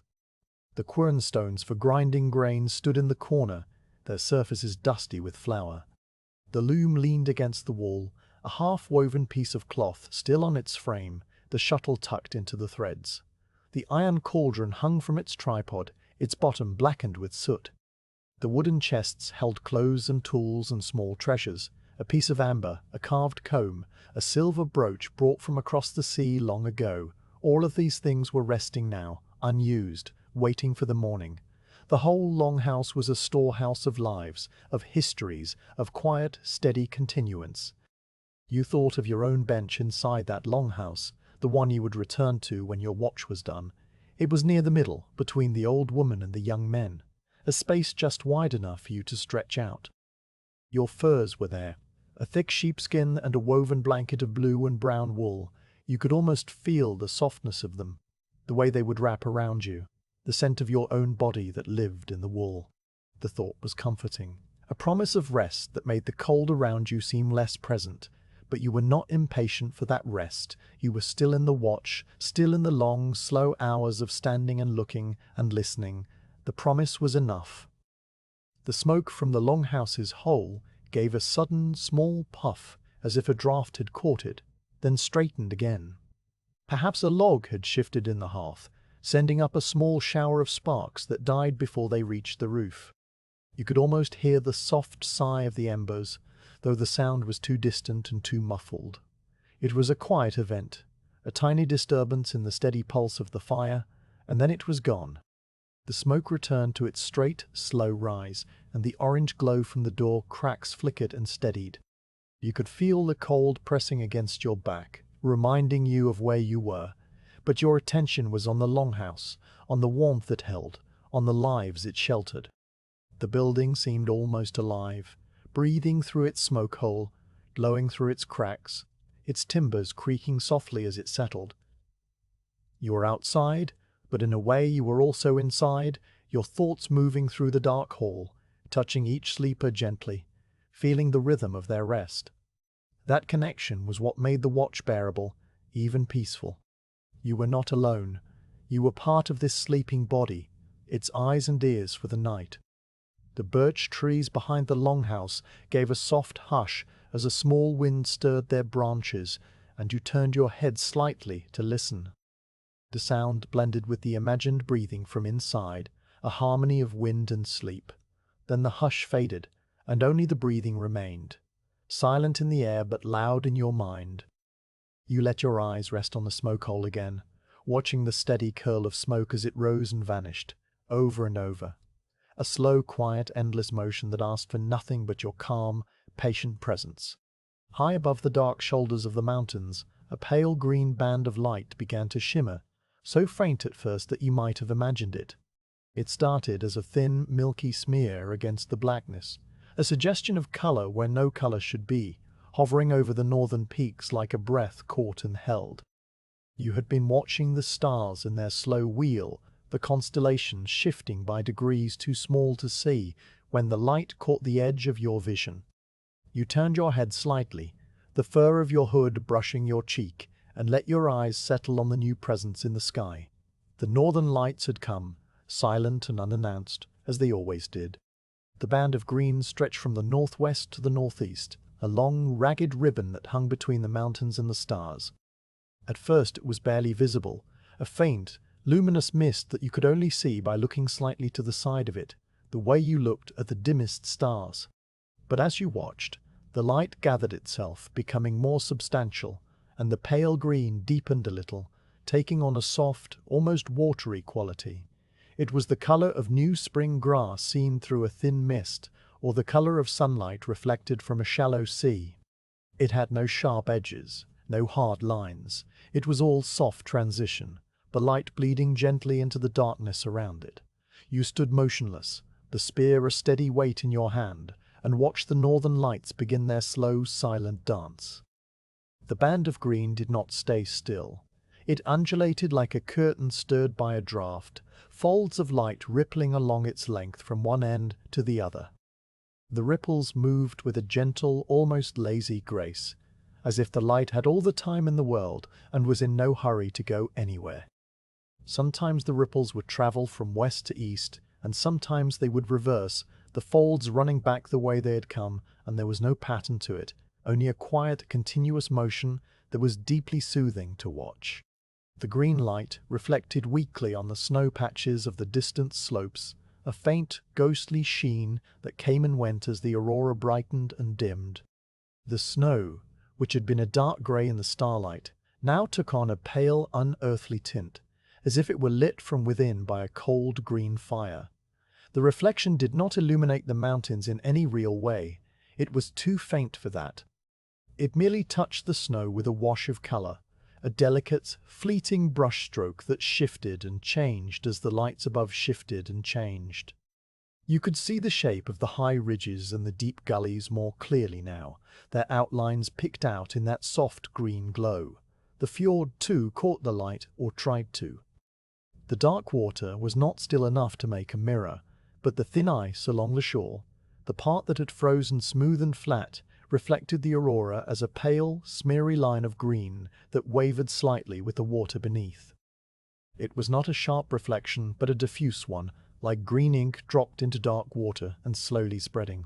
The ice edge seemed to glow of its own accord, a thin, luminous ribbon that traced the shore from the jetty to the headland. You watched the reflected light pulse gently, matching the slow rolling rhythm of the aurora above, and the effect was like watching a quiet conversation between the sky and the earth, a wordless exchange of color and stillness. The northern lights had appeared over this fjord for as long as anyone could remember, and you had seen them countless times before. As a child, you had stood outside the longhouse, your hand in your mother's hand, and watched the lights with wide, wondering eyes. The old women had told stories about them. They were the spirits of the ancestors dancing, or the breath of a great sky snake, or the glow of distant, unseen fires. But tonight, standing on the watch platform with the spear in your hand and the shield against your leg, you did not think of the stories. You simply watched the lights as they were, a quiet, beautiful phenomenon that asked for no explanation, no meaning. They were just there, as the mountains were there, as the fjord was there, a part of the long winter night that you had known all your life. The band of green began to change shape, slowly, almost imperceptibly. One end of the ribbon grew brighter and broader, spreading out into a wide, diffuse glow that looked like a bank of luminous fog. Then the other end did the same, and for a while the whole northern sky was filled with a soft green mist that seemed to hang in the air like something solid. The stars behind it grew dimmer, their light swallowed by the greater glow, and the constellations you had been watching were lost in the pale, shimmering veil. You did not mind. The loss of the stars was temporary, and the aurora was a different kind of light, one that demanded nothing of you except your attention. From the center of the green mist, a new shape began to form, a tall, narrow pillar of light that rose straight up from the northern horizon toward the zenith. It was brighter than the rest, a concentrated column of pale green with a hint of pink at its base, and it stood there like a solid thing, a tower of cold fire. Then, as you watched, the pillar began to sway, bending slowly to the east, as if pushed by a gentle wind, though you knew there was no wind that could move the aurora. The light was not a physical object, it was something else, something that moved according to laws that had nothing to do with the earth, and watching it was like watching a dream that took place in the sky. The pillar of light split into two, then three, then the separate columns merged again into a single wide sheet that spread across the whole northern sky. The sheet rippled and folded, its surface alive with tiny, shifting details that you could not quite follow. It was like looking at the surface of a slow-moving river made of light, or at a field of pale green wheat stirred by a breath of wind. The motion was continuous, never stopping, never repeating exactly, a long, gentle variation on a single theme.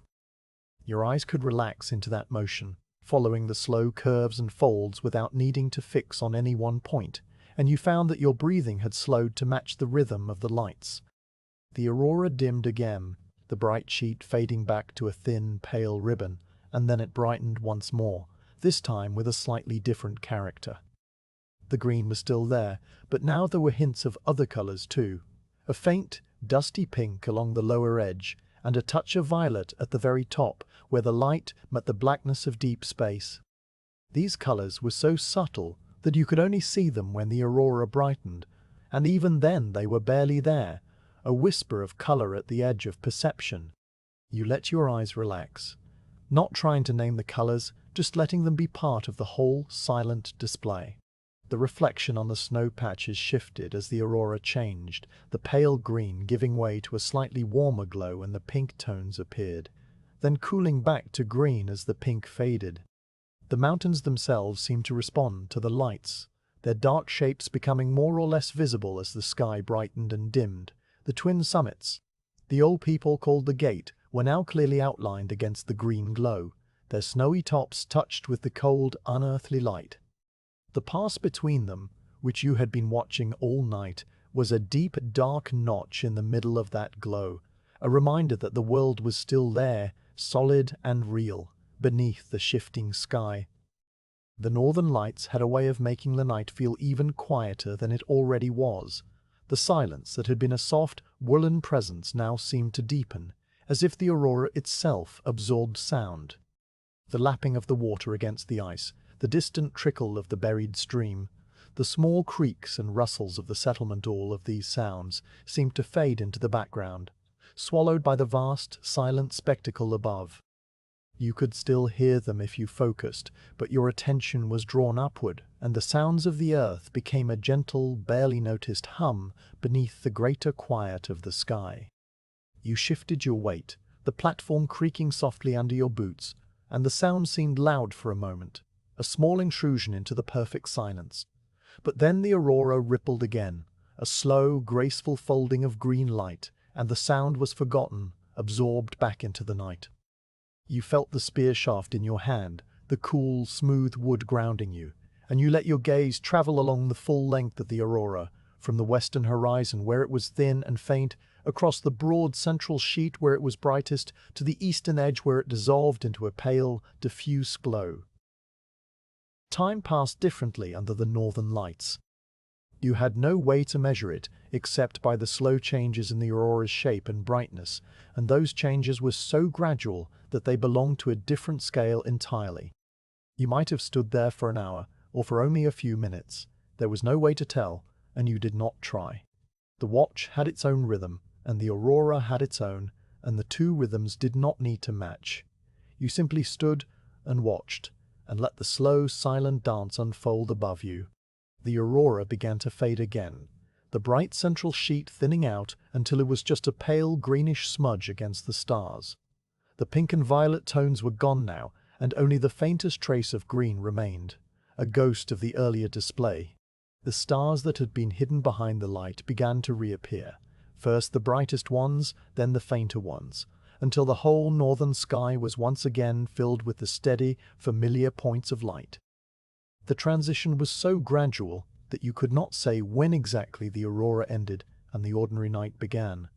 The two states blended into each other like water, blending into water. But the northern lights were not finished. Just when you thought they had gone, a new band of green appeared, this time further to the west, a thin, bright arc that curved over the headland and sent a pale reflection across the fjord's dark water.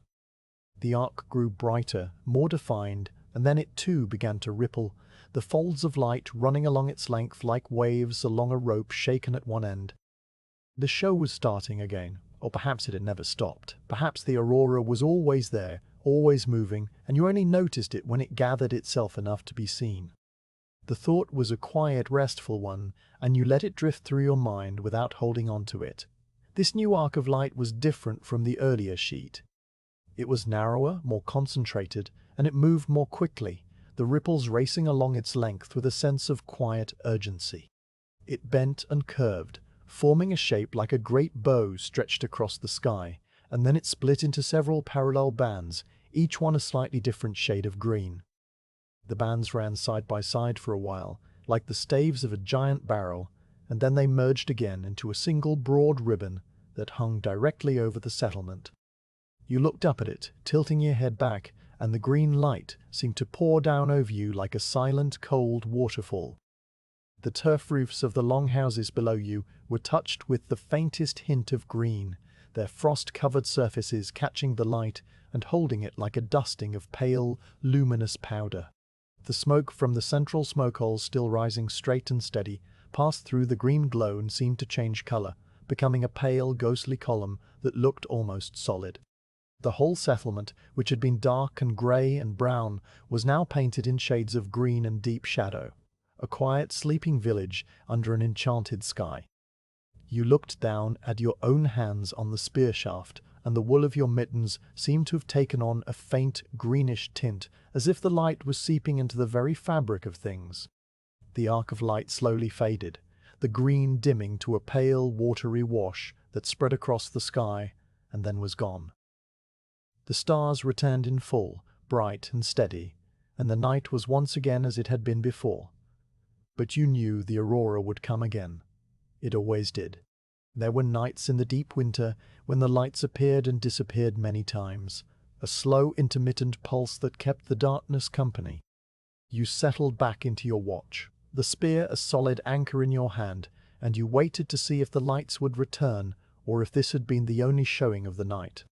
A faint glow persisted on the northern horizon, a pale, greenish smudge that might have been the aurora still lingering, or might have been just the memory of the light in your own tired eyes. You watched it for a long time, letting your vision relax, and the glow seemed to pulse softly, a slow, gentle breathing that matched the rhythm of the sleeping settlement. The water lapped against the ice, the birch branches hushed, the dog dreamed by the embers, and the northern lights, whether they were there or not, remained a quiet presence in your mind, a long, gentle light show that asked for no attention but gave its beauty freely to anyone who stood awake and watching in the deep, silent hours of the winter night. The cold had settled into a steady, numb presence, and you pulled your cloak a little tighter, the wool rustling softly. The green glow on the horizon had faded now, or your eyes had adjusted, and only the stars remained, cold and bright and eternal. You looked up at them, finding the familiar patterns, and you felt the night settle around you again, calm and deep and unending. The northern lights had come and gone, as they always did, and the watch went on. The cold had been a steady companion through all the hours of your watch, a quiet presence that wrapped around you like the darkness itself. Now, in the long stretch before dawn, it deepened by a small, almost imperceptible degree, as if the night were drawing in one last, slow breath before letting it go. You felt the change not as a sudden bite, but as a gradual thickening of the chill, a settling of frost on the edges of your hood, a slight stiffening in the wool of your mittens. The air itself seemed to grow denser, and each breath you took had a sharper edge, the cold tickling the back of your throat as you inhaled. You did not shiver. Your body had long since adjusted to the temperature, finding its own steady warmth within the layers of wool and leather. The cold was simply there, a fact of the night, and you acknowledged it without resistance. Your body had become accustomed to standing still, a quiet, heavy feeling of restful alertness that had settled into your bones over the long hours. Your legs were solid beneath you, the muscles relaxed but ready, and your feet were planted on the wooden planks as if they had grown roots. The weight of the spear in your hand was no longer something you noticed as separate from yourself. It had become an extension of your arm, the smooth ashwood, a part of your own stillness. The shield leaning against your leg had the familiar, grounding presence of a loyal animal, its edge pressing gently through the layers of your skirt and leggings. Even the cold had become so familiar that it felt like a garment, a final invisible layer over all the others, one that numbed your cheeks and made your eyelashes feel heavy with frost. You were not tired in the way that demanded sleep. Instead, you had entered a state of calm, suspended awareness, a place where the mind and body are at peace with the long hours. The small sounds of the night, the lapping water, the dreaming dog, the settling timbers had faded into a background hum that you no longer consciously registered. The world had shrunk to the platform, the dark shapes of the mountains, and the vast, star-filled sky above. Your thoughts moved slowly, drifting like the smoke from the longhouse, touching on nothing in particular. You were simply present, a steady point in the cold dark, and that was enough. It was in this deep stillness that you noticed the eastern horizon begin to shift. The change was so subtle that at first you could not say for certain that it was happening. The blackness that had been absolute, a solid wall of night where the mountains met the sky, seemed to soften at its very edge. You looked toward it without moving your head, letting your gaze rest on the ridgeline you knew so well. The black was no longer pure black. It had taken on a faint, almost undetectable depth, a coolness that was not light but the promise of light. It was the color of deep water far below the surface, or of a raven's wing held just at the edge of a candle's glow. A black with something else inside it, something that had no name yet. You watched the eastern sky for a long time, your breathing slow and even, and the shift continued so gradually that you could not mark the moment it started or the moment it progressed. The black became a very deep indigo, a blue so dark it was almost still black but not quite. It was the blue of woad, steeped in cold water, of a winter sea seen from a great height. The color spread slowly, not as a line or a band, but as a gentle suffusion, as if the darkness were being watered down by some hidden, patient hand. The mountains remained utterly black against it, their silhouettes now even sharper, like cut paper laid over a faintly glowing lamp. You could trace the curve of the bear-shaped peak, the dip of the pass, the long slope that ran southward, all of them edged with that barely there indigo. The stars near the eastern horizon, which had been so bright through the deep night, now seemed to waver slightly, their light losing its crisp edge. They did not disappear, but they grew softer, as if seen through a thin veil of dark silk. The constellations you had been tracking through the night, the wagon, the water serpent had wheeled further along their paths, and the goat star now hung low in the northwest, its work of guiding the night almost done. The sky was still full of stars overhead, a great scatter of cold, steady light, but the east was claiming its own quiet attention, a slow, majestic announcement that the night was turning toward its end. A single bird called from the forest edge, a tentative note that hung in the air like a small dark shape. The sound was so unexpected, so solitary, that it seemed to have its own weight, its own presence.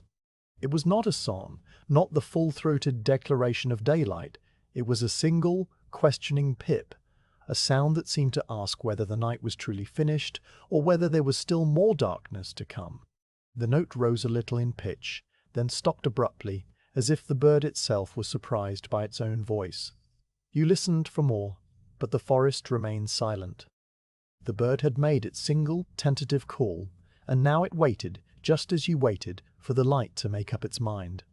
The sound of that bird call faded into the cold air, leaving a small empty space where it had been. You turned your head slightly, the fur of your hood brushing your cheek, and scanned the tree line in the east. The trees were still a mass of darkness, their snow-covered branches indistinguishable from the shadows beneath them. You could not see the bird. You could not even guess what kind it was, perhaps a snowbunting or a ptarmigan, one of the few birds that stayed through the winter. It was hidden somewhere in the black lace of birch and pine, a small, warm body tucked into a hollow of feathers, its bright eye watching the sky just as you were. The connection was faint but real, a tiny thread of shared wakefulness in the vast, silent world. The settlement below you remained utterly still. No smoke moved from the longhouse holes. The fires inside had burned down to the deepest bed of coals, barely giving off any smoke at all. The frost on the turf roofs had grown thicker during the night, a white, crystalline crust that sparkled faintly in the starlight that still fell from the darker parts of the sky. The longhouse doors were closed tight, the warm air inside sealed in, the sleepers wrapped in their furs, their breathing slow and deep. No child murmured, no old man coughed. The settlement was holding its breath, suspended in that final deepest pocket of the night before the first stirrings of morning. But a rooster rustled in its coop, a soft, feathery sound that came from the little shelter built against the side of the goat pen. The rooster was not crowing yet. It was only shifting on its perch, its claws scraping once against the wooden bar, its feathers shaking out with a low, fluttering sound. The rustle was quiet, a sound that would not have carried beyond the coop in the daytime, but in the profound stillness before dawn it reached your ears clearly. The rooster knew, in the deep, ancient way of its kind, that the sky was changing. It felt the shift in the light long before any light was visible, and it stirred in its sleep, preparing for the call that would greet the sun. But that call was still far off. The rooster settled back onto its perch, tucking its head under its wing once more, and the silence returned. You tightened the strap of your shield a finger's width, a small, deliberate movement that broke the stillness of your own body. The rawhide strap had loosened slightly over the night, the cold making it less supple, and you had noticed the shield leaning a little too heavily against your leg. You reached down with your left hand, the mitten clumsy but sure, found the strap and pulled it through the iron buckle. The leather was stiff and cold, and it resisted at first, then gave way with a soft, creaking sound. You felt the shield settle more firmly against your thigh, its weight now perfectly balanced. The adjustment was a tiny ritual, a small act of maintenance that connected you to the coming day. You pulled the strap just enough to hold, not too tight, and then let your hand return to its place on the spear shaft. The promise of morning was there, in the indigo sky and the stirring rooster and the single bird call, but it was still a distant promise, something that belonged to a future hour. The deep night was not yet ready to release its hold. There was still a long, slow stretch of darkness to pass through before the first true light would touch the peaks. You could feel that stretch in the cold, that deepened again slightly after the bird call, as if the night were asserting itself one last time. The cold pressed against your cheeks, making the skin feel tight and smooth, and your breath came out in thicker clouds now, the moisture freezing into tiny crystals that sparkled in front of your lips. The air smelled of snow and stone, clean and empty, with no hint of the wood smoke that would soon rise again from the longhouses. You let your gaze return to the eastern horizon, where the indigo was now shot through with the faintest possible hint of grey, a grey so pale it was almost a ghost of itself. It was not the grey of clouds. It was the grey of the atmosphere itself beginning to catch the light of a sun that was still far below the curve of the earth. The band of grey was narrow, just a thin line above the mountain tops, and it wavered slightly, as if unsure of itself. Above the grey, the indigo deepened back into the full black of night, and the stars there were still bright and steady. The contrast was a quiet, breathtaking thing, a gradient of darkness and near darkness that no painter could ever capture. Your body felt heavy in the best way, a grounded, peaceful heaviness that came from standing still through the whole long night. Your shoulders were relaxed, your arms loose, your knees slightly bent to absorb the subtle shifts of the platform. The spear was a comfort, the shield a companion, the cold a familiar blanket. You were no longer actively watching in the sense of scanning for danger. You were simply being, present and awake, a calm witness to the slow, majestic turning of the world. The danger, if there had ever been any, had passed with the deep night. The fjord was empty, the pass was still, the settlement was safe. All that remained was to wait for the dawn, and the dawn would come in its own time. No sooner, no later. The darkness seemed to gather itself around you, a final deep embrace before the light began its slow advance. The mountains were still black, the water still a sheet of dark glass, the settlement still a cluster of silent mounds. But you could feel the change coming, not just in the sky, but in the air itself.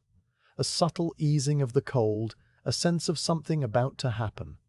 It was like the pause between the inhale and the exhale, the moment when the world holds its breath. You were part of that pause, a still point in the turning universe, and you let it hold you, calm and patient, as the long, quiet stretch before dawn continued on its slow, inevitable way. The dark blue thinned so slowly that it seemed like a dream of thinning, a memory of color rather than color itself. Standing on the watch platform, you watched the eastern sky lighten by degrees so small they could not be measured, only felt. The deep indigo that had held the horizon in its quiet grip was now yielding to something softer, a grey that carried a faint, luminous quality, as if the darkness were being diluted by a clear, cold water that seeped up from below the mountains. The change was not a line or a band, but a gradual suffusion, a gentle bleaching of the night that spread upward and outward, pushing the stars back one by one. The black silhouette of the eastern ridge, which had been so sharp against the sky, now began to show its texture, the rough edges of rock and snow emerging from the flat darkness like a shape rising through deep water. The grey was a particular kind of grey, the grey of winter dawn, cool and clean and entirely without warmth. It had no yellow in it yet, no hint of the gold that would come later. It was the grey of slate, of old ice, of a wolf's pelt seen at a distance. It spread across the eastern quarter of the sky, a quiet, patient tide that washed over the stars and left them pale and faded. The goat star, which had been so bright through the deep night, was now a faint, trembling point that seemed to hesitate on the edge of vanishing. You watched it for a moment, a quiet farewell to a companion of the long hours, and then you let your gaze move on to the mountains themselves, which were now more present than they had been all night. The peaks that rose on either side of the fjord had been dark shapes for so many hours, their snowcaps only a faint glimmer in starlight. Now they began to take on substance, their slopes revealing the deep folds and couloirs that daylight would fill with blue shadow. The snow on the highest summits was no longer a pale, ghostly sheen. It was a solid white, cold and pure, and it seemed to hold the grey light and concentrate it, making the peaks brighter than the sky around them. The bear-shaped mountain to the north showed its familiar profile, the rounded hump of its shoulder, the steep drop of its snout, and the snow-filled crack that looked like a closed eye. The twin summits called the Gate stood clear and sharp, their snow-dusted tops now distinct from the dark rock below. The long ridge that ran southward was a gentle wave of grey and white, its trees still hidden in shadow, but its outline now clear. As you watched, the grey gained a hint of rose along the highest peaks, a blush so faint and delicate that it might have been a trick of the cold air on your tired eyes. The rose was the colour of a pale shell, of the inside of a cloud at sunset, of the skin of a winter apple held up to a candle. It touched the snow on the eastern summits first, a soft, warm note in all the cool grey, and then it spread slowly to the lower ridges, gilding the frost with a gentle pinkish glow. The rose was not bright. It was the merest suggestion of colour, a whispered promise that the sun was on its way, climbing somewhere far below the horizon, pushing its light ahead of it like a messenger. You watched the rose deepen for a few long moments, then begin to fade as the grey brightened, the two colours blending into a pale pearly tone that was neither one nor the other. The fjord water responded to the changing sky with its own slow transformation. Through the deep night, the water had been a sheet of black glass, reflecting only the brightest stars. Now, as the grey light spread, the water turned from ink to a flat, cold steel, a surface without reflection, dull and opaque. The thin ice along the shore, which had been a pale, ghostly line, now took on the same steely grey as the water, and the two elements seemed to merge into one continuous frozen sheet. The jetty pilings stood out, dark against the water, their frost-covered tops catching the first faint light. The overturned boats on the shingle were still dark mounds, but you could now see the texture of the hides that covered them, the way the frost had settled in the creases and folds. The smoke from the longhouses began to thicken, a sign that someone inside had stirred the embers and added a fresh log to the fire. The column above the nearest longhouse, which had been a thin, barely visible thread, now grew broader and whiter, rising with more purpose into the lightening sky. You watched it curl upward, the smoke catching the grey light and turning a soft, dove-grey as it climbed. Another smoke hole showed a fresh column, then a third, and the air began to carry the familiar scent of birch bark and dry pine, a warm, living smell that cut through the clean cold of the dawn. The smell was a comfort, a sign that the settlement was waking, that the long night was giving way to the routines of the day. You heard a door open softly, the sound carrying clearly in the thin, still air. The creak of the wooden hinges was a familiar note, low and brief, and it was followed by the soft thud of the door closing again. You looked down toward the settlement and saw a figure walk out from the largest longhouse, moving slowly through the grey light. The figure was wrapped in a heavy cloak, its hood pulled up, and it walked with the careful, steady steps of someone still shaking off sleep. You recognized the shape of the old woman called Quiet Water, her thin frame making a dark line against the frosty ground. She walked to the well, her feet crunching softly on the packed snow, and you heard the well bucket creak on its rope as she lowered it into the deep, dark hole. The sound of the bucket was a homely, rhythmic thing, the soft rasp of the rope against the wooden windlass, the faint splash as the bucket met the water far below, the heavier creak as she began to draw it back up. The rope was old, made of twisted hemp, and it had a particular sound that you had known since childhood, a sound that meant morning and water and the start of the day's tasks. The old woman drew the bucket up with slow, patient hands, and you saw the steam rise from the water as she poured it into a clay jug. The water was warmer than the air, and the steam curled around her hands like a living thing. Then she turned and walked back to the longhouse, the jug cradled against her chest, and the door opened and closed again, leaving the settlement quiet once more. But the quiet was different now. It was the quiet of a place that was beginning to stir, not the deep, absolute silence of the night. You could feel the difference in the air, a subtle charge of wakefulness that crept through the frost and the cold. Another door opened, this one smaller, from the goat pen, and a young boy appeared, his hair sticking up in all directions, his cloak thrown hastily over his shoulders. He ran to the woodpile, grabbed an armful of split birch logs, and ran back, his bare feet slapping against the cold ground.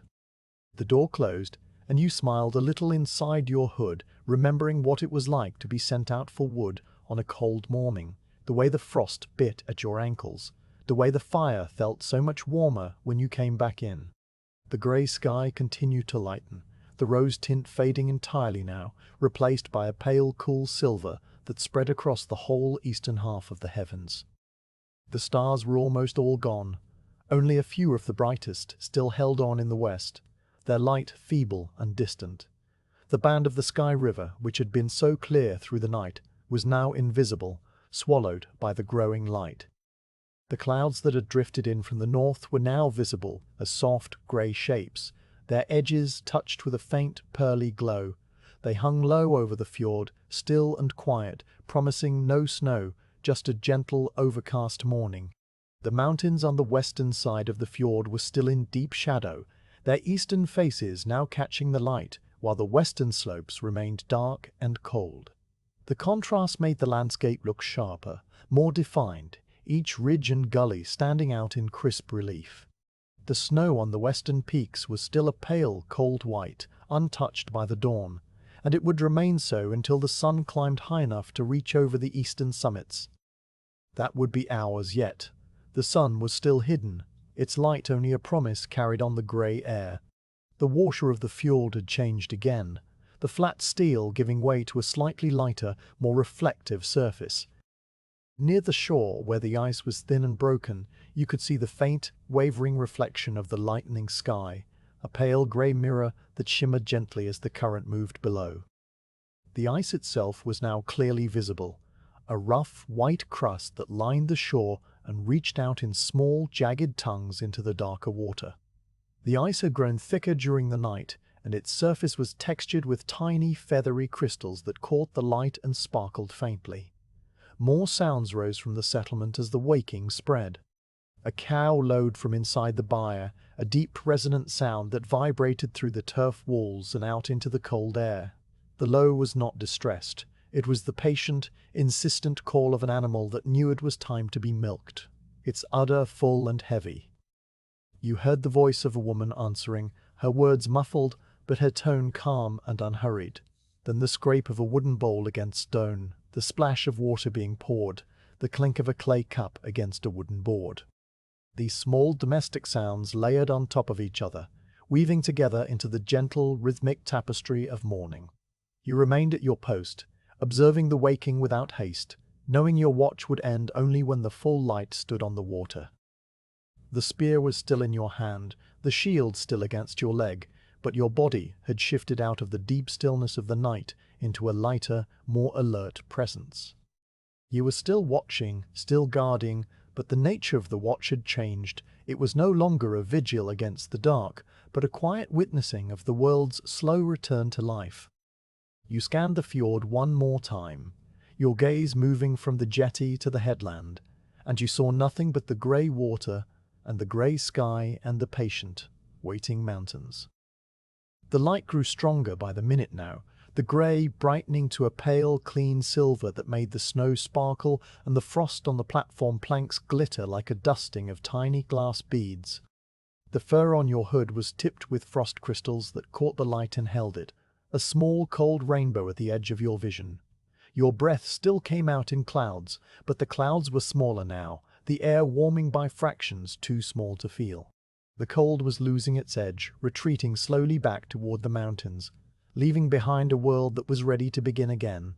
Another figure emerged from a longhouse, this one taller, moving with the easy, rolling gait of someone fully awake.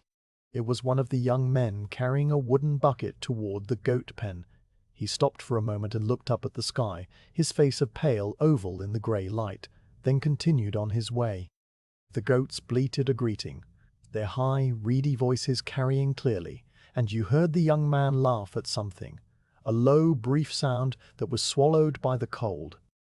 The normalcy of it, the simple, unremarkable routine of feeding goats and drawing water and stirring fires, was as steady and reassuring as the mountains themselves. The eastern sky was now a broad expanse of pale silver grey, the clouds edged with a soft white light that spoke of the sun climbing higher behind the peaks. The rose and the pearl had gone, leaving only the clean, cold light of a winter morning. The fjord stretched away to the west, still dark in the shadow of the mountains, but the water near the shore was now a pale, milky blue-grey, and you could see the faint ripples where a light breeze had begun to stir the surface. The breeze was barely enough to feel, just a cool breath on your cheek, but it was a sign that the world was waking, that the still, frozen night was truly passing. You stood with the spear and the shield and the quiet weight of your duty, and you watched the world lighten by degrees, each degree a small, gentle step toward the sun, toward warmth, toward the end of your long, peaceful watch. The sun, still hidden behind the eastern peaks, sent a soft gold light into the high clouds that hung above the mountains. You saw it first as a brightening at the very top of the sky, a warmth that had no source you could see, only an effect. The pale grey of the dawn, which had been so cool and silver, now took on a faint butter-yellow tint at its highest edge, where the cloud wisps were thinnest. The gold was not the bold, blazing gold of summer. It was the pale, gentle gold of deep winter, the colour of old amber held up to a candle, the colour of honey frozen in the comb.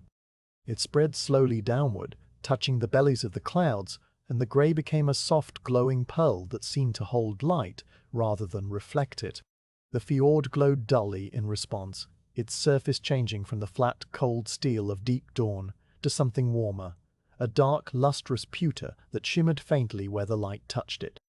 The water was still mostly in shadow, the mountains blocking the direct rays of the sun, but the reflected light from the glowing clouds was enough to wake a subtle, deep shine from the dark water.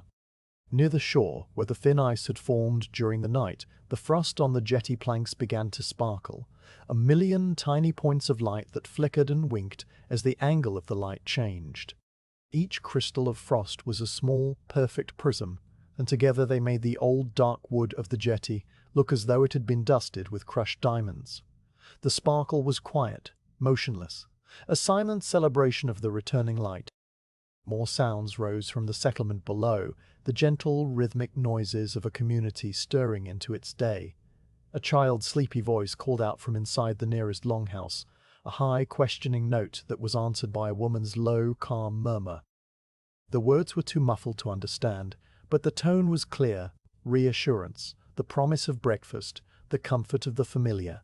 The voice faded, and then you heard the soft, slow crying of an infant, a rhythmic, hiccuping sound that was not distressed but simply present, a small human noise that said, "I am here, I am awake."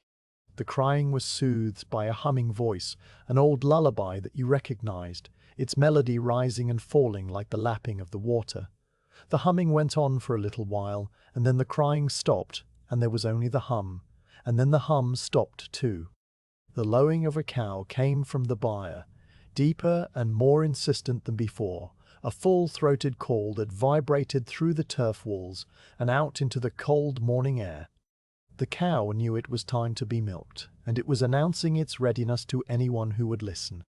You heard the scrape of a wooden bucket being lifted from its hook, the soft thud of a door being unbarred, and the voice of a young woman speaking to the cow in soothing, rhythmic tones.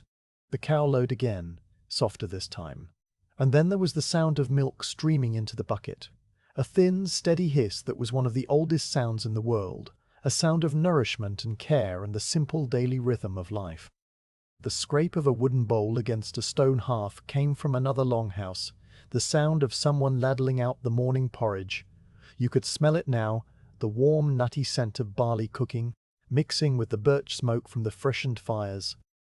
The smoke rose from every smoke hole in thicker, whiter columns, carrying the smell of the settlements waking, and you breathed it in deeply. Beneath the barley and the birch, you caught the faint, sharp scent of dried fish being soaked in water, the briny tang of the sea mixing with the earthier smells of the land. Someone was preparing the morning meal, moving quietly through the dim interior of a longhouse, and the thought of that porridge, hot and thick and salted, made your stomach stir in quiet anticipation. The grey light of dawn had now fully given way to the gold, and the high clouds were painted with broad, soft strokes of warm colour. The gold was strongest in the east, where the sun was climbing behind the peaks, and it faded westward into a pale, cool yellow that was almost still grey. The contrast between the warm east and the cool west was a quiet, beautiful thing, a gradient of colour that spanned the entire sky.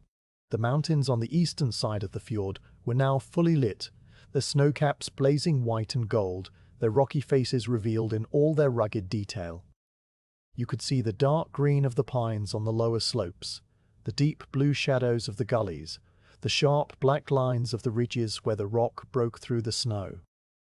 The western mountains were still in shadow, their eastern faces dark and cool, but the light was creeping down them slowly, a golden tide that moved almost as slowly as the stars had moved during the night.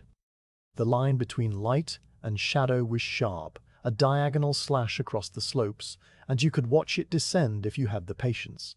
The bear-shaped peak had one side golden, one side black, a creature of two worlds. The gate summits were half-lit, their twin tops catching the light while their bases remained in deep, cold blue. It was a landscape in transition, a world being reborn into the light, and you were there to see it. The door of the main longhouse opened fully, not the brief opening and closing of the night, but a wide, deliberate swing that released a puff of warm air into the cold morning. The warm air met the cold and turned instantly to steam, a white, billowing cloud that rolled out from the doorway like a living thing. Through the steam, you saw figures moving inside, their shapes dark and busy against the orange glow of the hearth. The old woman, called Quiet Water, appeared in the doorway, her thin frame silhouetted against the firelight, and she stood there for a moment, looking up at the sky just as you had been doing. She raised one hand in a slow, easy gesture, a greeting or a blessing or simply an acknowledgement of the morning, and then she turned back inside to her tasks. Another Shieldmaiden walked out from the longhouse, and you recognized her at once by her height, and the way she carried her shield, slung across her back rather than held. She was younger than you, her braids a brighter shade of brown, her face still soft with the last traces of sleep. She moved slowly, not because she was tired, but because she was adjusting to the cold, her breath coming out in thick, white clouds. She walked toward the watch platform, her boots crunching on the packed snow, and you knew that your watch was coming to an end. She climbed the notched log ladder with the same careful, deliberate movements that you had used so many hours ago, her hand finding each rung by touch and habit. The ladder creaked under her weight, a familiar, friendly sound, and then she was standing beside you on the platform, her eyes scanning the fjord just as yours had done through the long night. You turned to her, and she met your gaze with a calm, steady look. Her face was serious but not stern, the face of someone who understood the weight of the watch and the peace of it.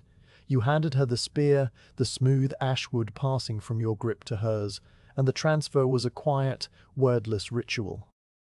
The spear was warm where your hand had held it, and she adjusted her grip to find the same worn spot, the same familiar balance. You nodded once, a small, simple gesture that meant all is well, nothing to report. The night has been peaceful. She nodded back, and then she turned to face the fjord, her posture settling into the same easy, watchful stance that you had held for so many hours. You were free. You stepped down from the platform, your boots finding the rungs of the ladder with the same automatic ease as always, and you descended into the settlement. The ground felt solid under your feet, the packed snow crunching softly with each step, and you were aware of the weight of your own body after standing still for so long. Your legs were a little stiff, your shoulders a little sore where the cloak had pulled at them, but the stiffness was a pleasant, honest feeling, the feeling of a task completed. You walked slowly in no hurry, letting the cold air wake you further even as you moved toward the warmth of the longhouse. Around you, the settlement was fully awake now. The goats were bleating in their pen, their high, thin voices a chorus of impatience. The young boy you had seen earlier was carrying another armload of wood, his face red with cold and effort, his breath puffing out in small, rapid clouds. A woman was drawing water from the well, the bucket creaking on its rope just as it had before, and she looked up as you passed, her face breaking into a small, tired smile. You smiled back, the movement of your lips hidden by your hood, and you continued on toward the longhouse door. The door was still open, the warm air still spilling out in a steady, white plume, and you stepped into it as if stepping into a bath. The heat wrapped around you instantly, a thick, living warmth that smelled of wood smoke and porridge and animal hide and the faint, sweet scent of dried herbs hanging from the rafters. Your cold cheeks began to tingle, then to burn gently, the blood returning to the surface of your skin. Your fingers inside the mittens ached with a dull, pleasant throb as the warmth seeped into them, and you flexed them slowly, feeling the stiffness ease. Inside the longhouse, The fire had been built back up, and the flames were crackling cheerfully in the hearth, their orange light dancing on the timber walls. The old woman, called Quiet Water, was stirring a large clay pot that hung over the fire, her wooden ladle moving in slow, steady circles. She looked up as you entered and gestured toward the bench with her chin, a silent, motherly command that said, "Sit, rest, eat." You did not need to be told twice. The bench was piled high with sheepskins and woven blankets, their surfaces worn soft by years of use, and you recognized your own furs among them. You sat down heavily, the weight of the night settling into your bones, and you began to unlace your felt boots. The laces were stiff with frost, and your fingers were still a little clumsy from the cold, but you worked them loose with slow, patient movements. The boots came off, and the dried sedge grass fell out in small golden tufts onto the packed earth floor. Your feet were pale and cold, and you rubbed them slowly, feeling the blood prickle back into your toes. The old woman ladled a bowl of porridge and brought it to you, the clay warm against your still cold hands. The porridge was thick and creamy, cooked with barley and water and a little salt, and it steamed gently in the dim light. You ate slowly, spooning the porridge into your mouth with a carved wooden spoon, and the warmth spread down your throat and into your belly, a deep, satisfying heat that chased away the last of the night's chill. The old woman sat down beside you, her own bowl in her hands, and the two of you ate in companionable silence, the fire crackling softly, the settlement stirring around you. When the bowl was empty, you set it aside and lay back on the bench, pulling the sheepskins up to your chin. The furs were heavy and soft, and they smelled of your own body, a familiar, comforting scent. You closed your eyes, and the sounds of the longhouse washed over you, the crackle of the fire, the murmur of voices, the clink of clay pots, the distant lowing of the cow. Outside, the sun had climbed above the eastern peaks, and the full light of the winter morning stood on the water of the fjord, bright and golden and calm. The settlement was awake, the watch was past, and you were safe, wrapped in furs and warmth, sinking into a deep, peaceful rest as the new day began around you, steady and quiet and good.